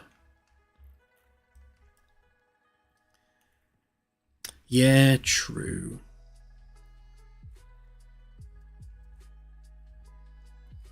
Yeah, that question comes up pretty much every stream, Hamza, and it's the answer is simple. It's literally what I'm used to because it's what I've always used. And the learning curve for something like Blender, which would be my second choice, requires that I stop working on the project to learn Blender. And I haven't got time. So at some point I might have time, in which case I will stop and learn Blender properly. But yeah, I just don't have the time right now, so I'll continue using this. It gets the job done.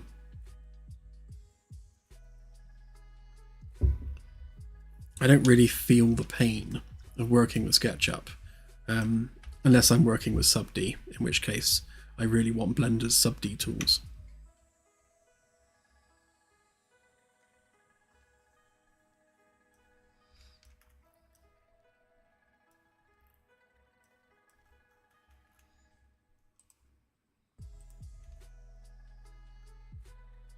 Ooh, that's almost exactly what it should be.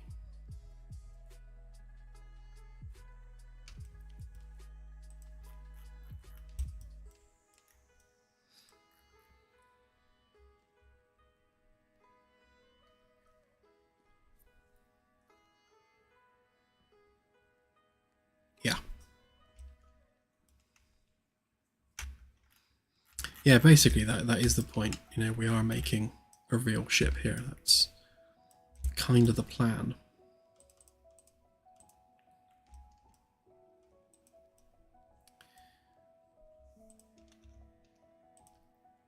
So that wall would be 40 centimeters thick, as would that one. That's our minimum spacing for internal walls.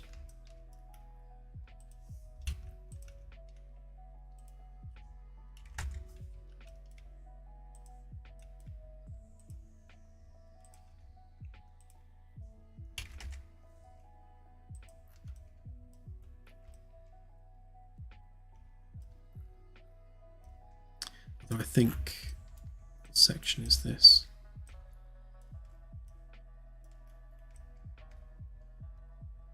Okay, yes, we've got crew quarters above.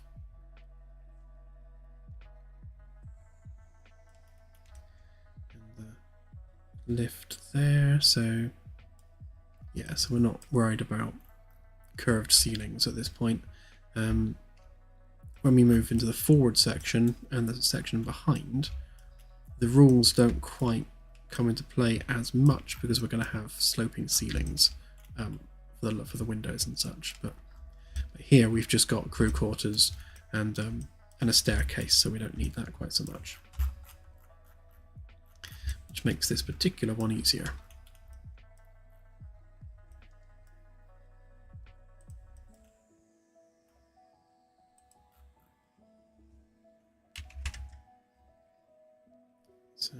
So 250.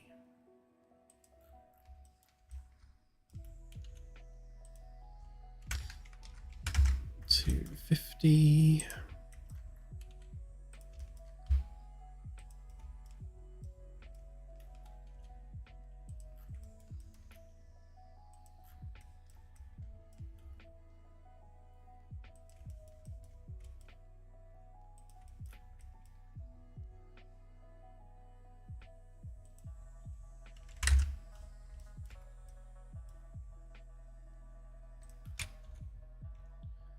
Should be exactly 50, which it is.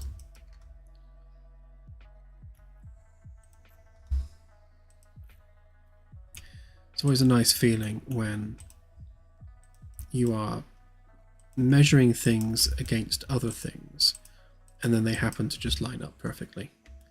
It's always nice when that happens.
Annoyingly, I can't really copy paste these because each frame is a slightly different shape. As you can see, the available space is widening as we go outward. I think looking at this, I don't think we're using all of it.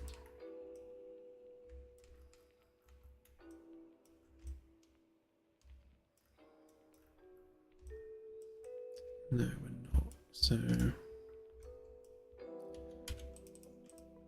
let's make a note of that a minute. So that's right. So that's the wall there.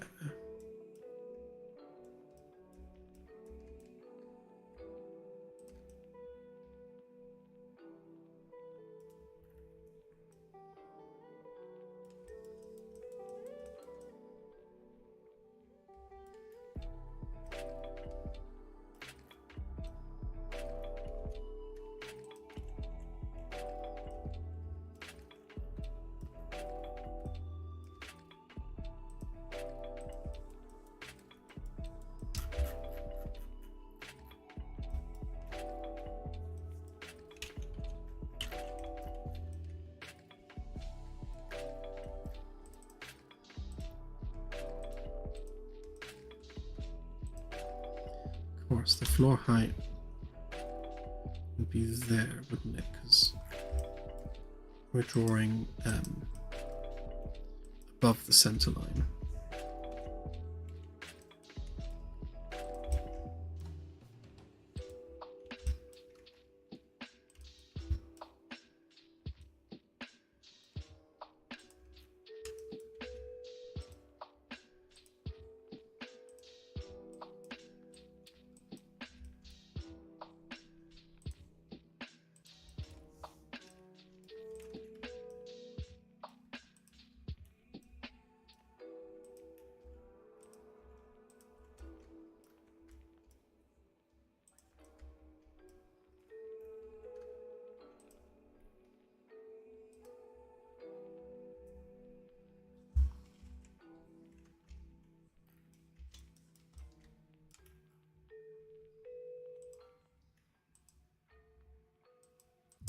Yeah, so that's not the actual height.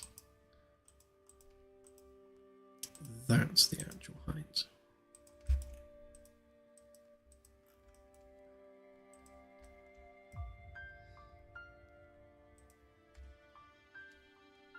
Yeah, so 25 to the middle. Although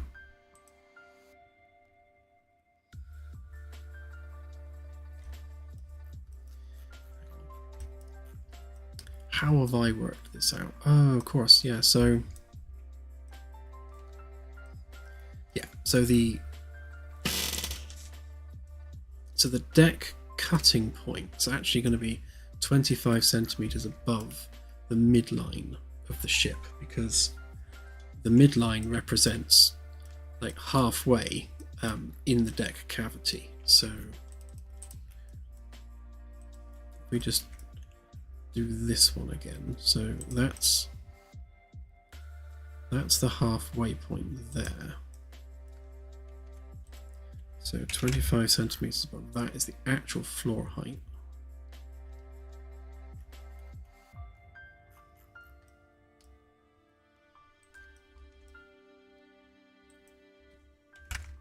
And then that's the actual ceiling of the deck above.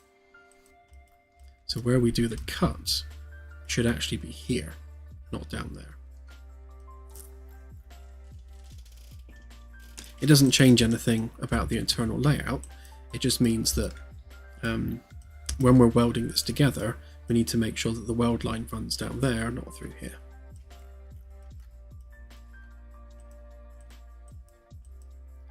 That does change this bit a little bit.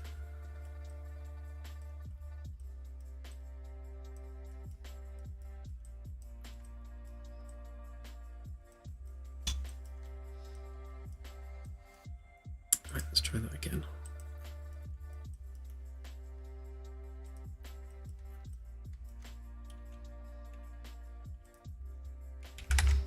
So 250, which is our deck height, goes to there.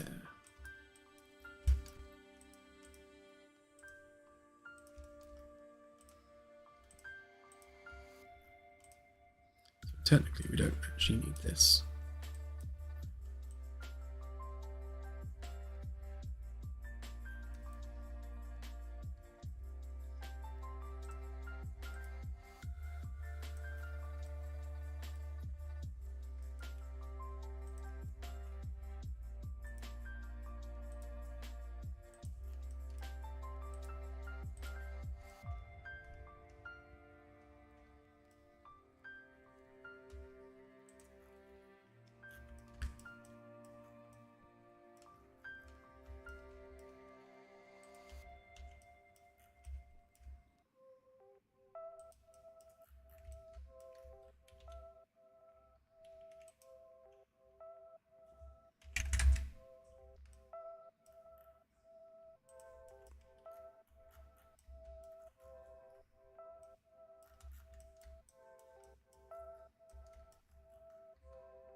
There's a very slight offset there, just to be annoying.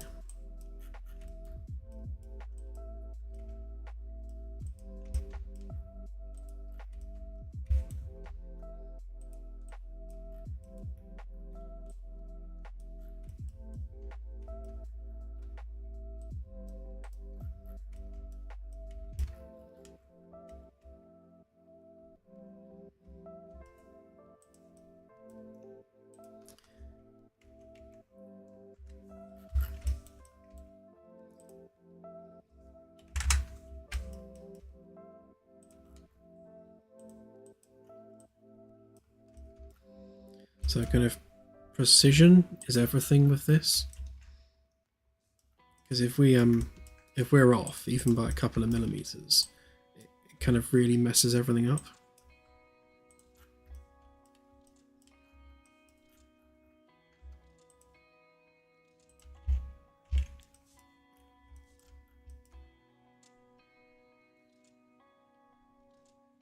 Right, so that's exactly on the right line.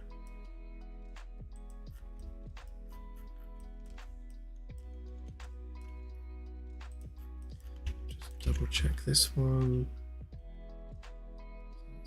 Exactly 0, exactly 50. Yeah, so, yeah, good. Let's try that again.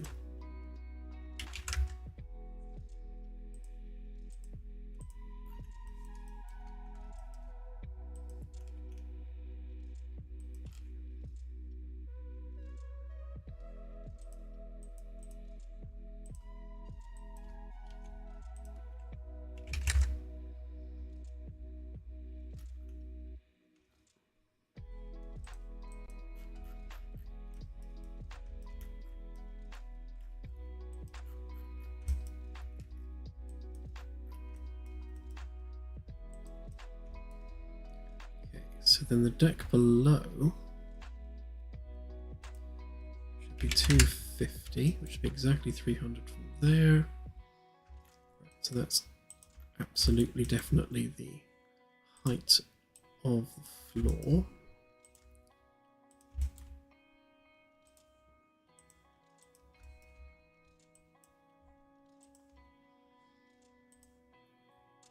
And then we come down a further 50 for the floor cavity. And then you've basically got just space underneath for whatever. It's only about 2 meters of headroom there. I mean, this is it's a big enough space for like a maintenance access, but not much else. But that is where the hydroponics will be. So we might have again, some kind of storage tanks underneath there. I think it's probably the best fit for it.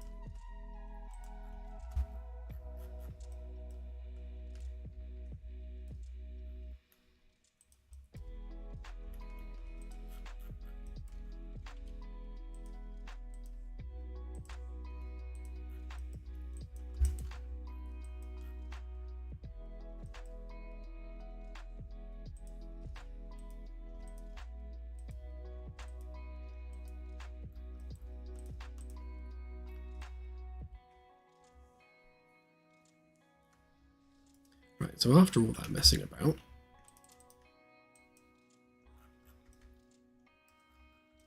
that's the line of the deck flooring. So if we just bring that all the way through to there.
should be 40 to there, which it is. Okay, so that should all be lined up properly.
Yeah, the Magellan was the same, just I was able to copy things in a circle, which in many ways made life easier.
Yeah, potentially, because it's being built very much like a real naval vessel, so we can definitely do something like that with the frame numbers.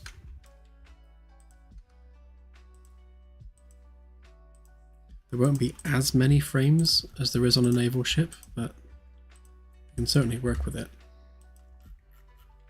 Like with this here, like each one of these will have a frame number, so it should make doing the interior mapping easier.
I will open that up as a cavity for now.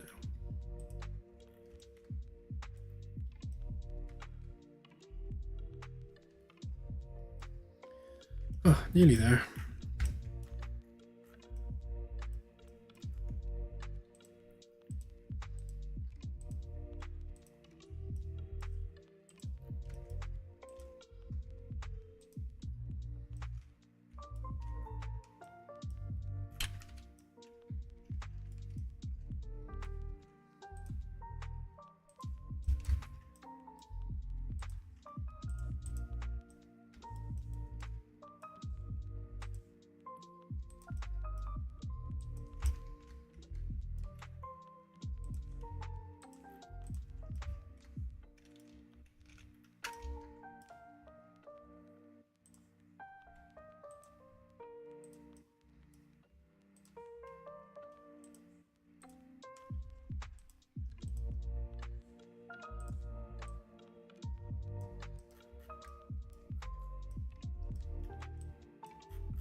Okay, one finished frame.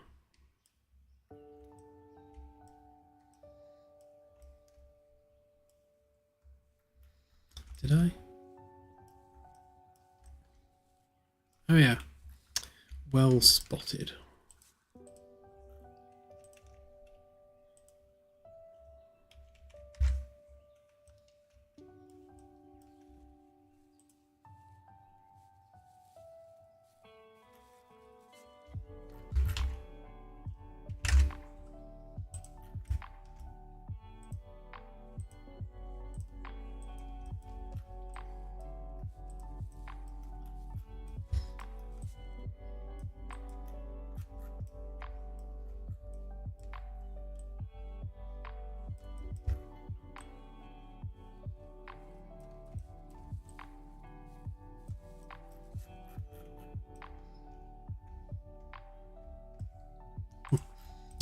True, true.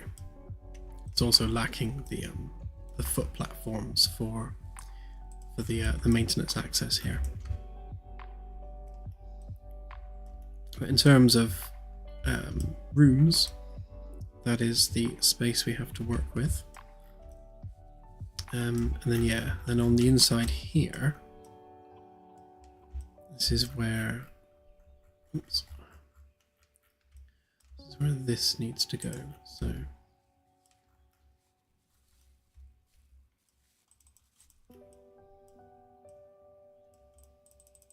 it's going to save this a minute because it keeps doing a weird hitch. One of those I'm going to crash in a minute type hitches.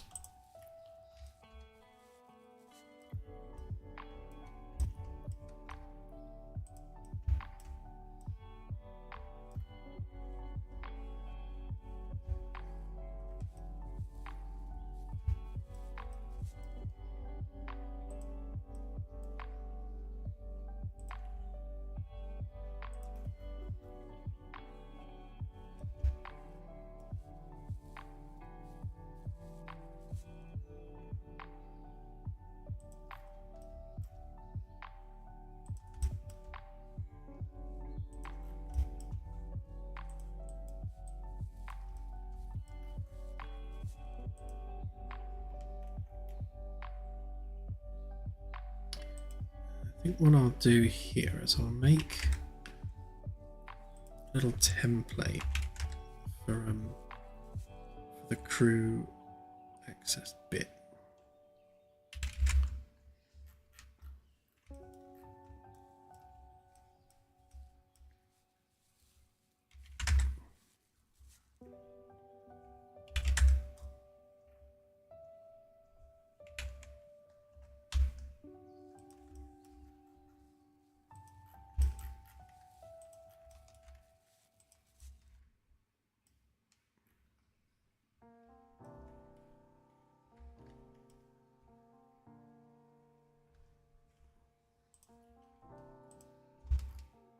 I suppose it really needs to line up to that at each frame. So if we copy that to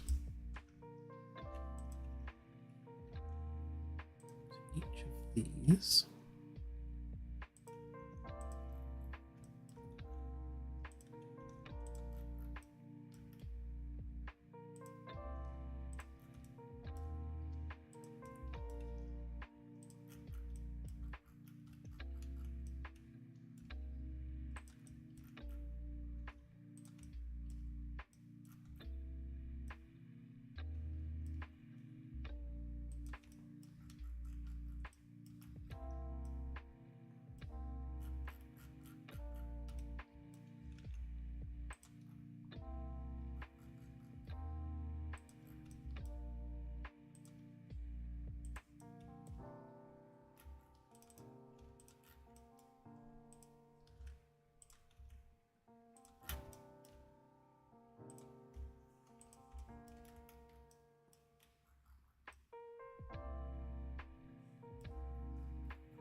Oh, that one's weirdly misaligned, but we'll come back to that one.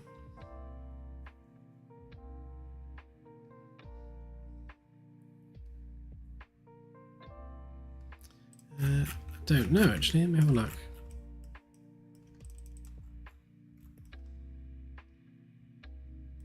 No, you're right. One is lower than the others.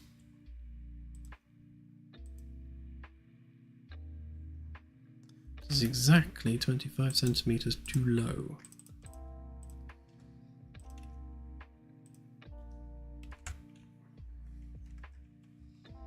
That should be there. That should be there.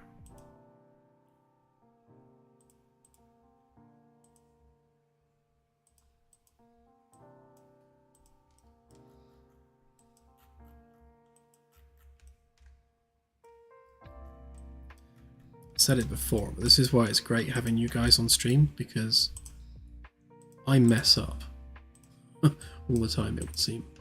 And it's nice having you guys just saying, "Oh, you missed a bit." That's better. And look, this one doesn't have its upper section.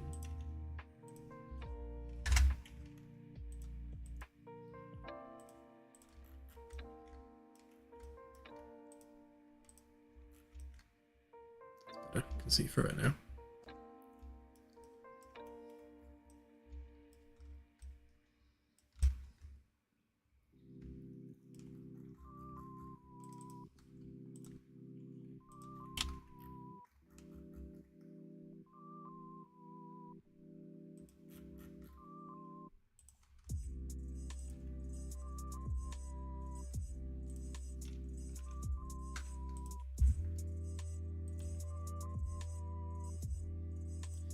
The right height. Just for some reason this one's not aligned. Don't know why. I shall figure it out later.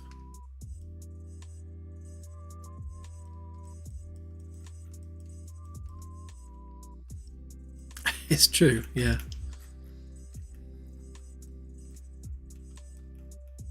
I heartily recommend it.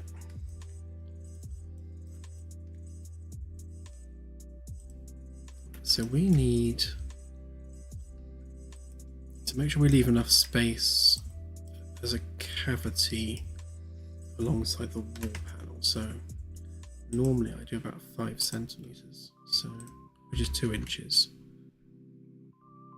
And that 2 inches has enough room for things like brackets and stuff. So any bracket on the wall would go in that 2-inch gap.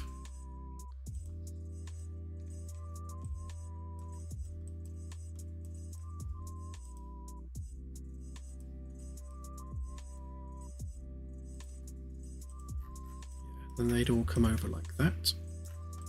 Gives us our maintenance thing there. So the idea of why we're measuring this like this is because we need a 2-meter head height where the railing is on that side. So just make sure that we can actually walk under this bit.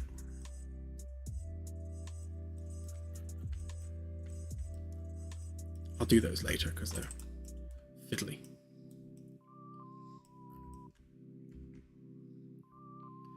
Okay, so with that bit done then, the next job here really is to start splitting it into its sections and adding things like door frames. So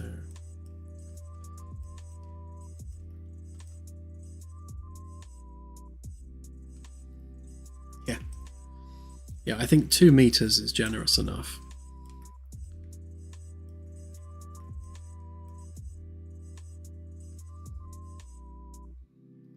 There will be a midline along here somewhere. I suppose it's better to use the exact middle.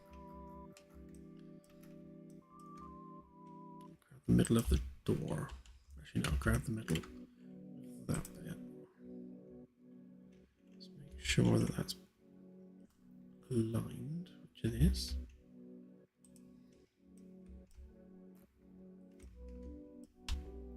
So that will go down to there. Across to there.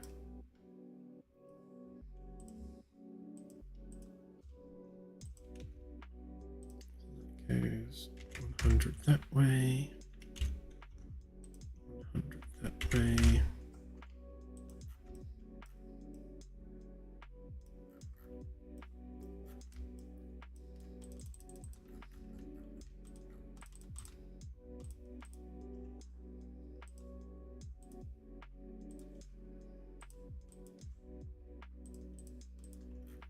So that would be a door hole.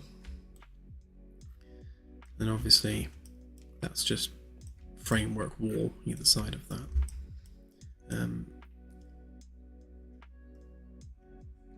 Because these are the main structural members that hold the thing together. So what we're basically dealing with is solid sheets that have holes cut in them for the things that we need.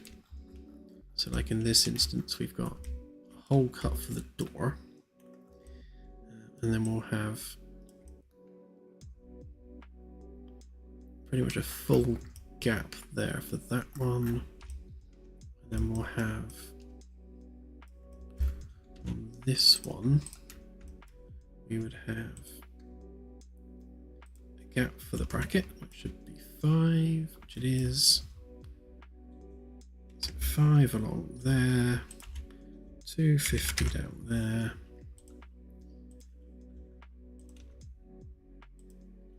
40 for the width of the wall, and then we'll get the camera stuck.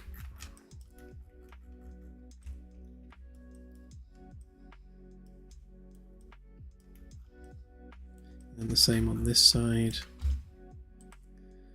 We have a 5 centimeter cavity for brackets, 250 to the floor, 40 for the width of the wall, and then that's the cavity that the room goes through. So that would form the actual wall that the frame would connect to.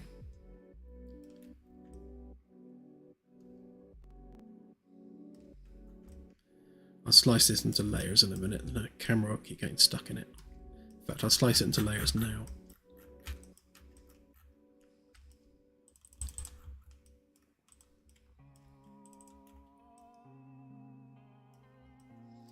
So the way I export this into Unreal is to have the walls, the top, and then the sheet metal as 3 separate layers.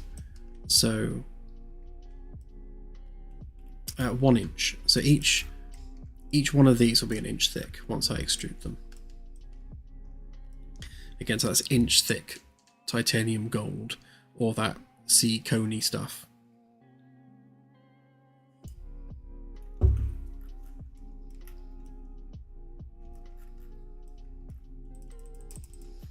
Let's just grab our midpoint height a minute.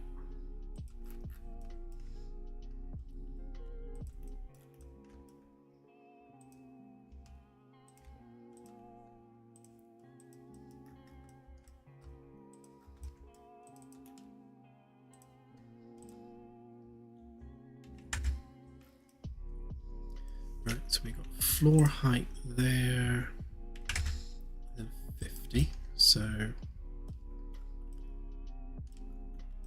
we will have sheet metal, basically one giant sheet that goes across the top of the cavity from the deck below. So that's this piece here will be extruded to be 1 inch thick. That's the betwixt deck cavity there, and then we do the same thing down there. So you've got the sheet metal, the cavity, and the deck underneath. That one is slightly different because it's not truly a deck.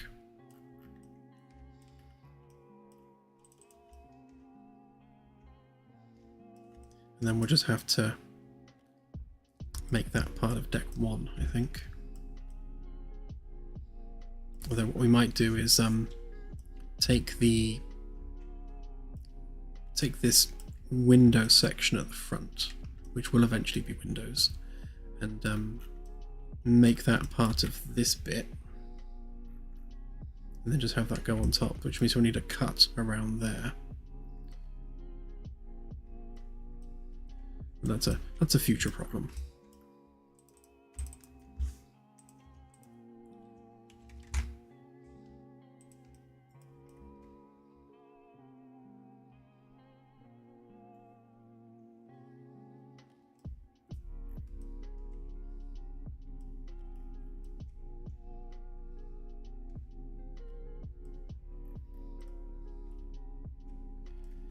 So if we select all of those,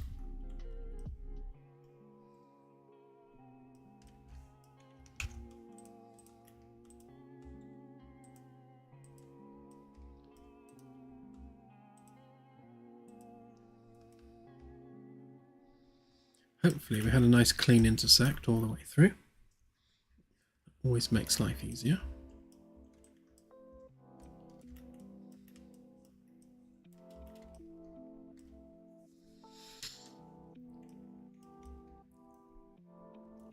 Okay. Now comes the fun bit.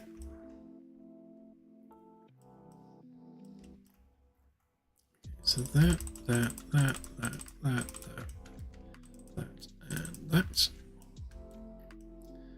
can all be a group. Okay.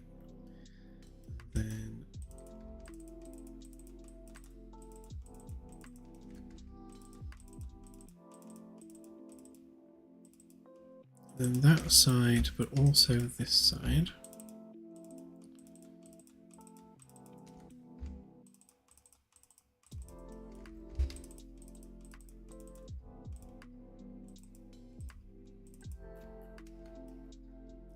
They become a group. So that's the top bit. And obviously we have the sheet metal, which will be its own thing. See you, binary, have a good one. And then this one, yes, the walls of this bit.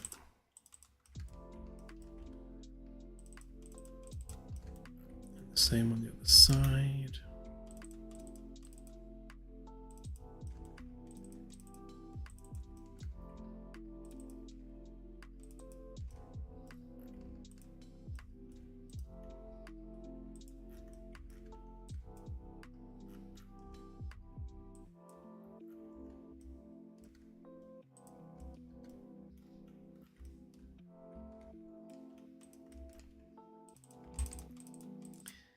And then we have the top section.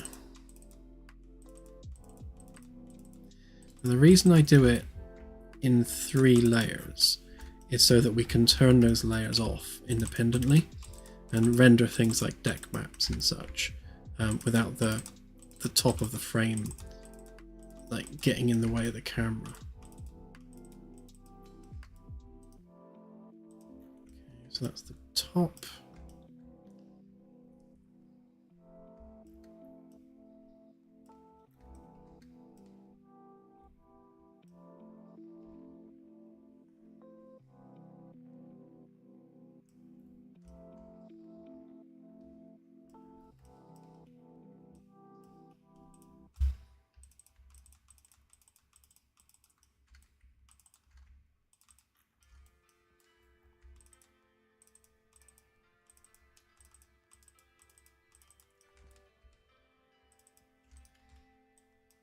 That one, and its top.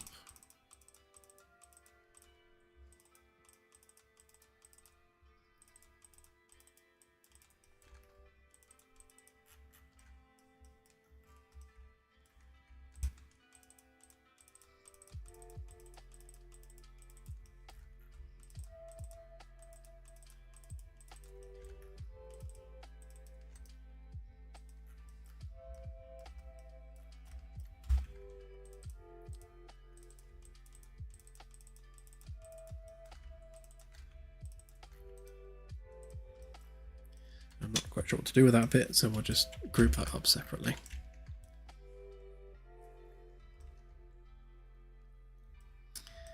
Okay.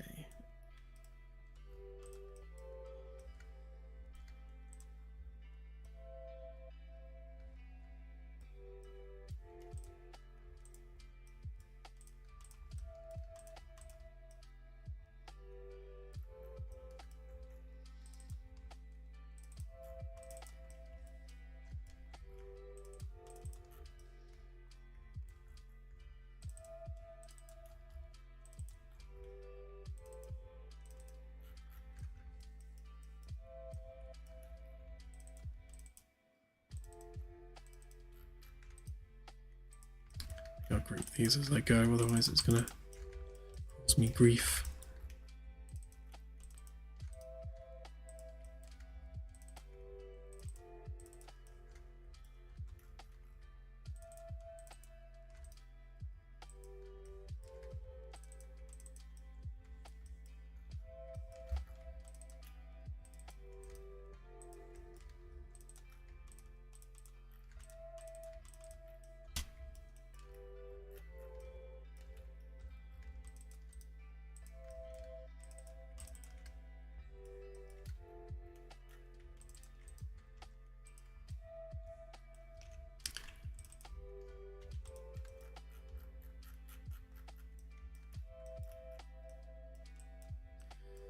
So all of those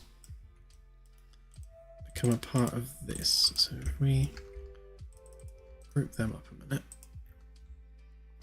paste them in there. Right, then that's our top layer that goes on top of the deck. And this is the walls layer. So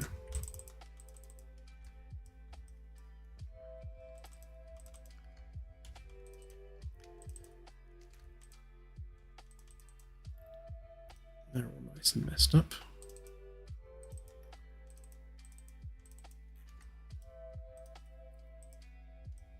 I shall have to go and do a fix on those. So again, group that bit, paste them in. That bit can have a fix done on it.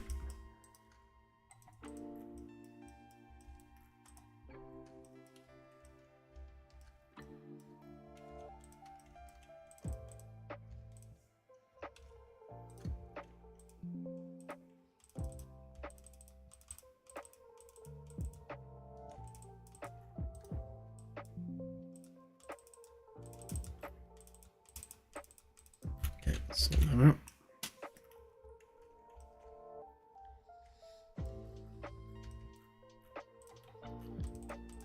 Okay, then basically we would extrude this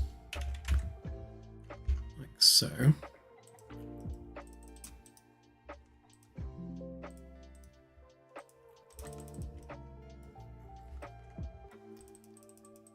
Fix any issues with it, because there's always something wrong with it.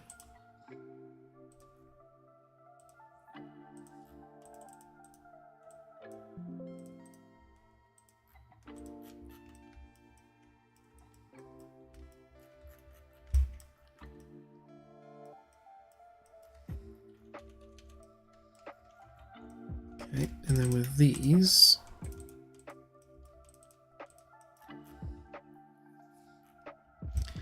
in an ideal world, I would intersect them so that they are smaller, and then we don't have this like overhang there. I'll try it.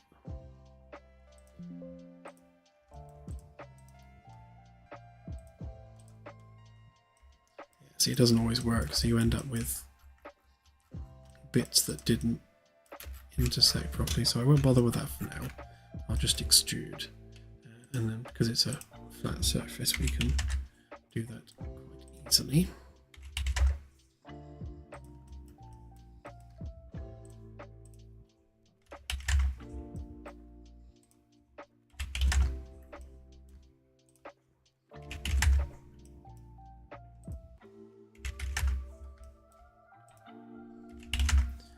So I'm doing the extrude either side of the center line so that we keep the middle bit.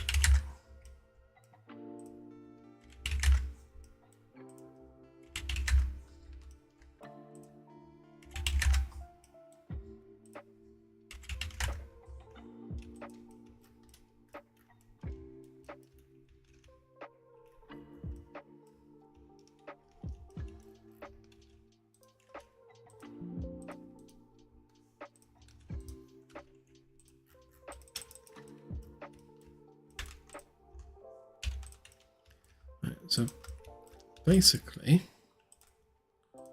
we now have a frame section. Obviously, we still need to do the all the cross members on that as well, but essentially that's what we're looking at. And then that would have sheet metal across the top. In fact, we may as well do that now.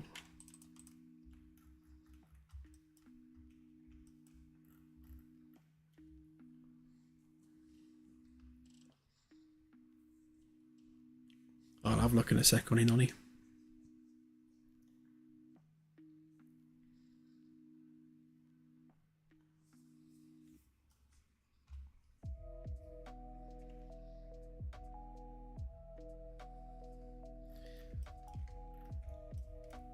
Yeah, we're still undecided on how we do the gravity for this one. I think because we've got a cavity under all the floor panels, it makes sense to have a grid there. But we will yeah, we will have to experiment with that and see what we end up with.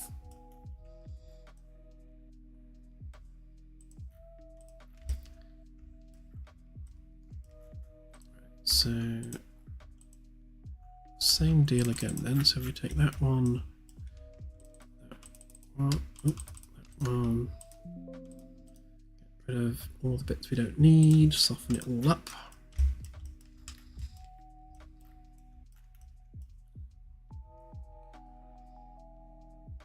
And then we should extrude that.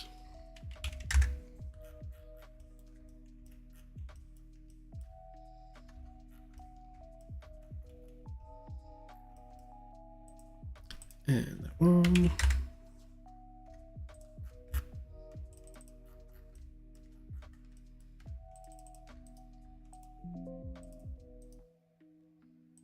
Fix and soften.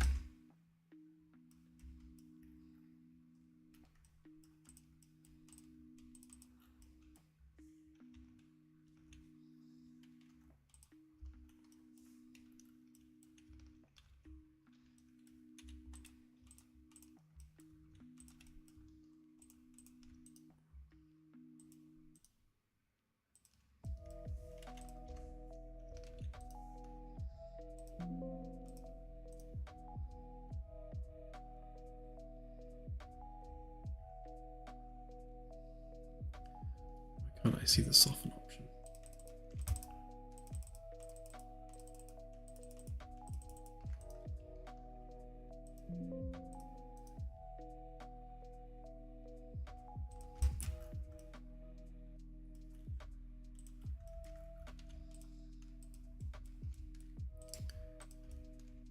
These ones are easier now because I just need to align them to the one underneath.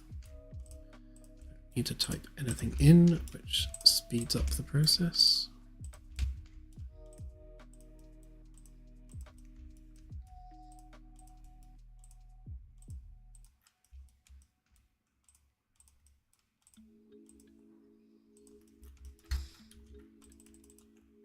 Fix the hole. What's going on there? It's a weird place to have geometry.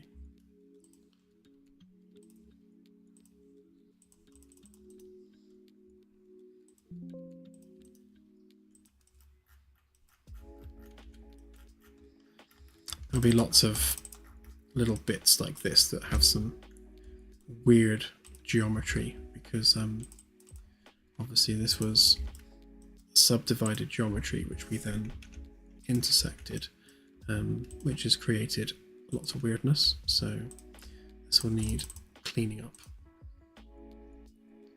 That's a job for another day.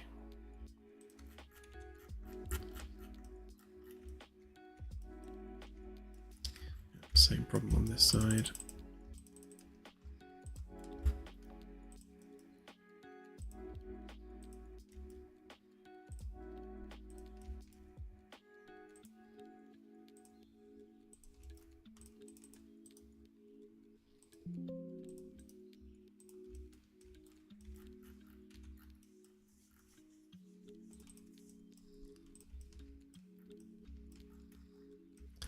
And then the last piece to go on here is the sheet metal itself, which comes out to there, which should be 20 centimeters.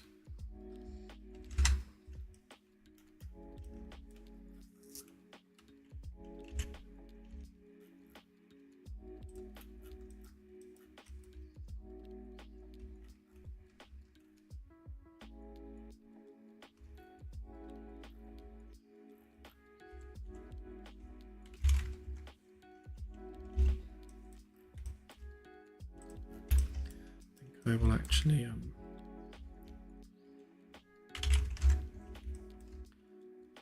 shall do a intersect on this just so we know where the edges are.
To make sure that's 100% lined up with what we know is the original geometry, which is the outside bit, not the internal extruded bit. That should give us a cleaner intersect.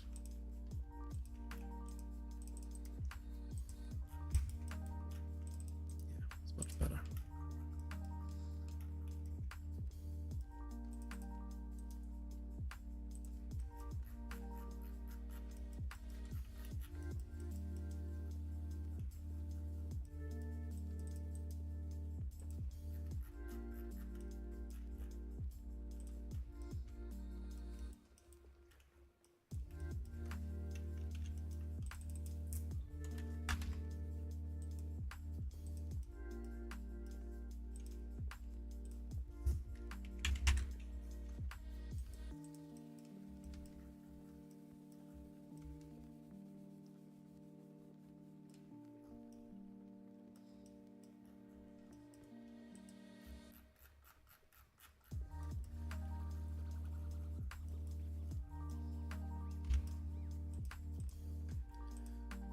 Why we got a little sticky out bit, we don't want that.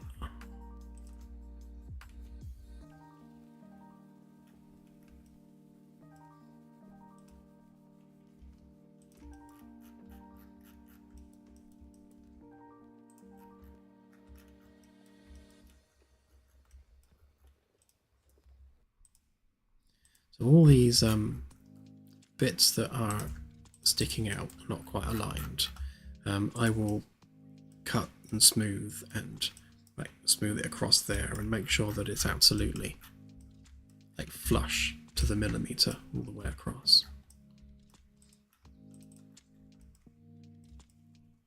It's annoying. Why is that all the way over there?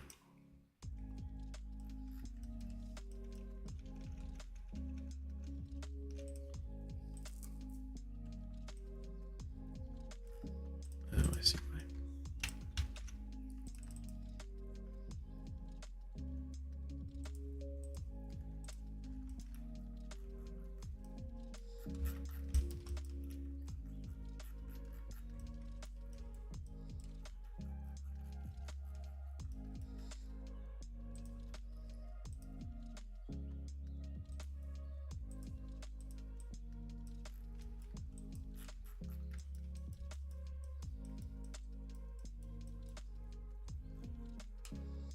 You're welcome, Jeffrey.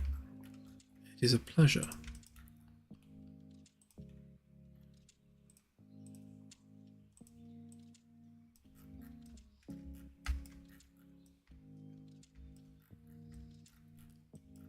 For this particular ship, I literally just thought, right, I'm going to build a ship. We'll see where we go with it. In fact, if you start watching this series of videos from the very first one, I literally started with a blank page, like literally an empty SketchUp page, and we just went from there.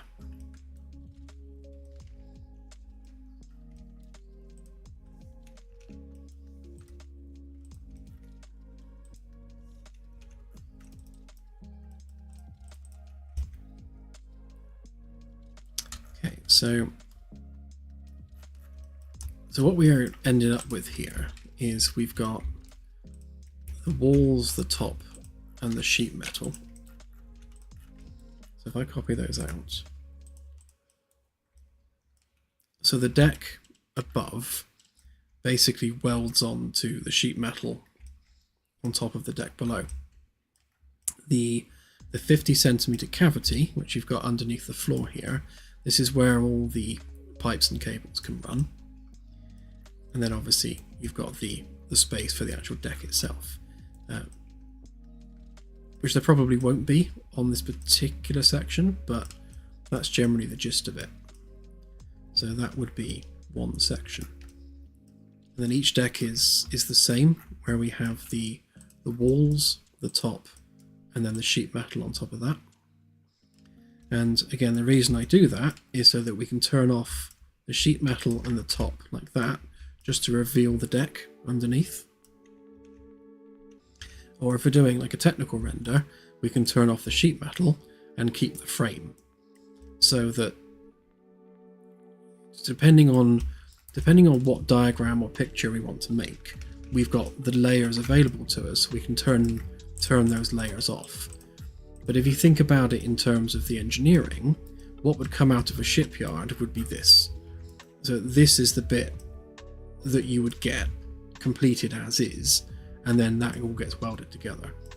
Obviously, again, it needs its cross supports and its vertical supports, but we will add them after as a final detail run. But in terms of the the initial shape and everything, that's what we're going with. Don't delete the whole thing. So you'll find that this sheet metal that we've now done should, if we come over to the ship, that should be equal to the floor level, which it is. So you can see we've got the Z fighting there because they are now one and the same. And I suppose we can even go as far as taking a copy of that curve for the stairs.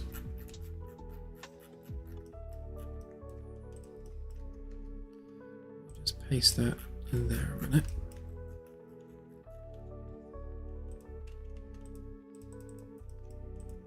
Get rid of the middle bit.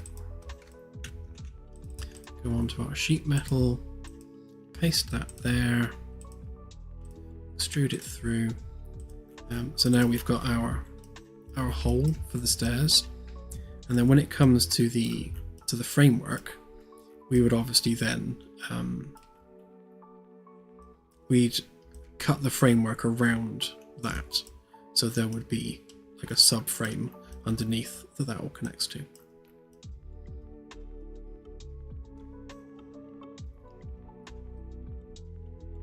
Why is that there though, actually? That's...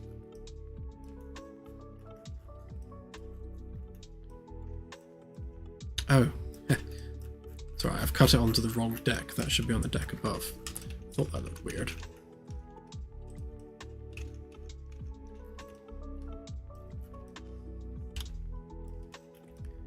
Yeah, so if we were to do a frame, a floor rather, for this bit, so we would go across to there. This one's easier, of course, because it's just a square. Rectangle, rather.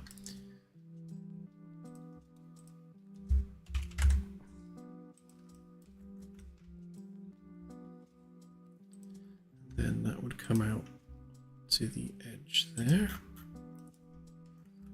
Obviously it has to join up with the deck, the section adjoining it. Make that into a group. Pop that in there. Grab our template there. Pop that up there. Don't do that. Make sure it's on the right group, then do that. Right, there we go. So now we have our holes cut for our stairs to go down. And again, we would take a copy of that template. So we pop that there. In order to do the frame around that, what I would tend to do is I'd get rid of that bit. I'd then take that, come out maybe about 20 centimeters or so, just to give it a bit of a lip. And then I would come out another 2.5 to form the metal bit. So that is now our template for there.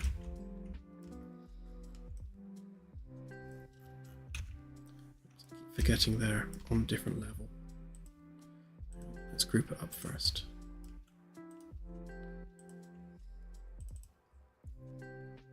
So yeah, then we'd extrude that up to our cavity height, which is 50 centimeters.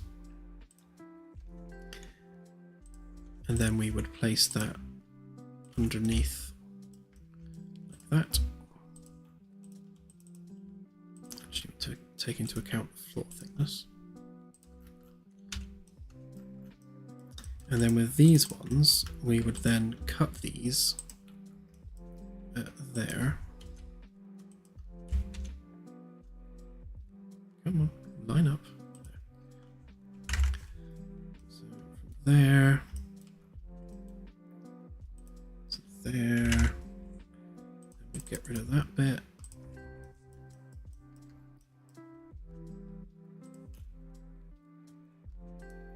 And then from there,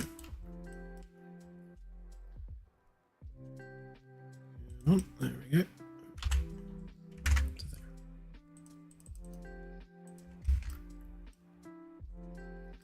So now we've got our stairwell, we've got our structural frame around the hole for the stairwell, and then all the other framework bits all connect to that. So that's basically like a subframe that goes around it, and then they all weld into that to give us our structural support. Because we think about all this stuff.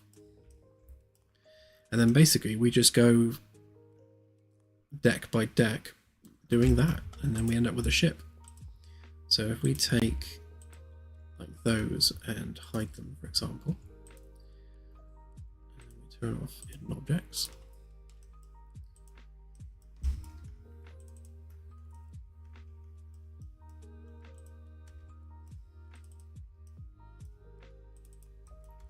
Bunch of stuff there that shouldn't be there.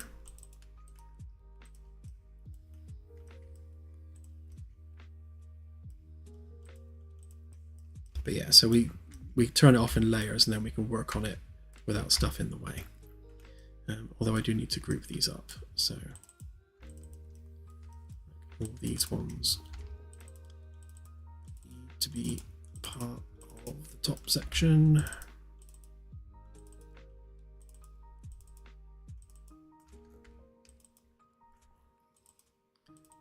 Oh, this one's going to be a right pain.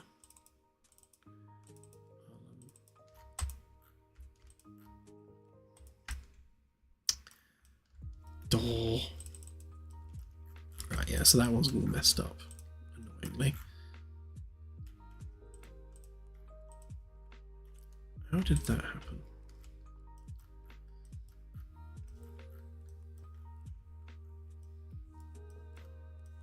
See, I can fix it, but in order to fix it, it's going to remove a lot of my joining lines.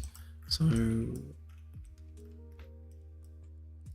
the easier way of doing that would be to split off these bits first for the deck.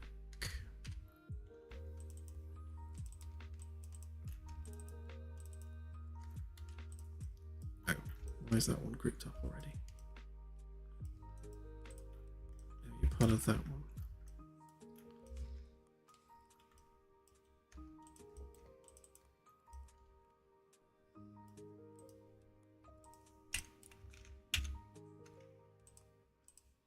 Always one.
Right, that's the wall section, so then all of these ones.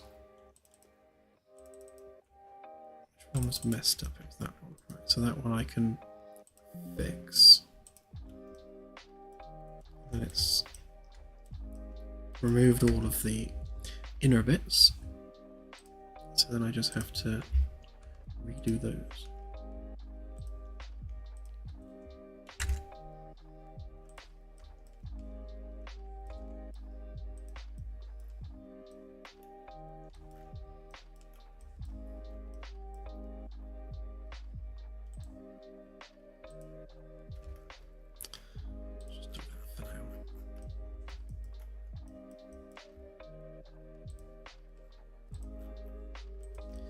These wiggly bits, by the way, they're because it was extruded on a slope, so the triangulated geometry was at an angle across there.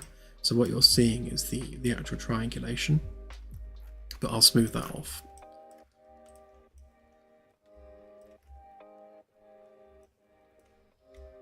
See you, AJ. Have a good one.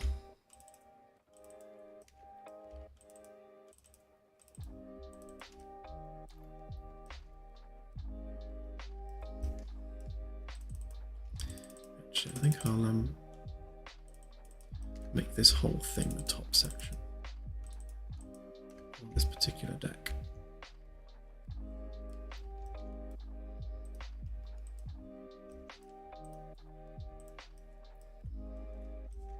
Okay, so now we can work on it in layers. We can actually get to the deck and see what we're actually doing,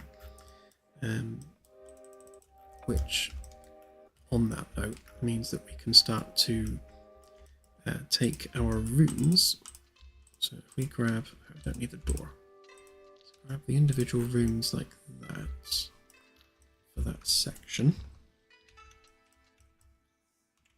We'll stick it in that grouping.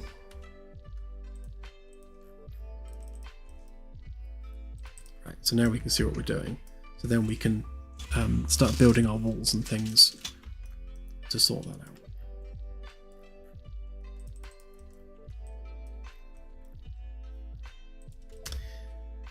Okay, so we have progress, and I'm 20 minutes over my stream, so I shall leave it there. But hopefully that gives you an idea of how the ship's going to be constructed and how we'll start to piece everything together. Obviously the internal walls will have to go through there, and then we'll start joining all of these walls up to give them thickness. And yeah, then we'll go deck by deck, fleshing it all out. So you can see that the process of doing this, whilst fiddly, isn't particularly time consuming. So, you know, we've already done kind of that section of the ship almost. So it's not going to take much longer to do the rest of it. And from that point, we'll have our bare framework with all of our brackets and things. And then we can start doing the wall panels and all the prettiness on the inside, which is where it gets exciting. Okay, so I think we made some progress there. I'm certainly happy with it. I hope you guys are enjoying it. And we shall have more of the same on Sunday. So have a great rest of the week, and I shall see you on Sunday stream. Bye for now. Oh, and I can't turn the stream off because the cat is in the way. So I have to find OBS from behind the cat somewhere. Bye now.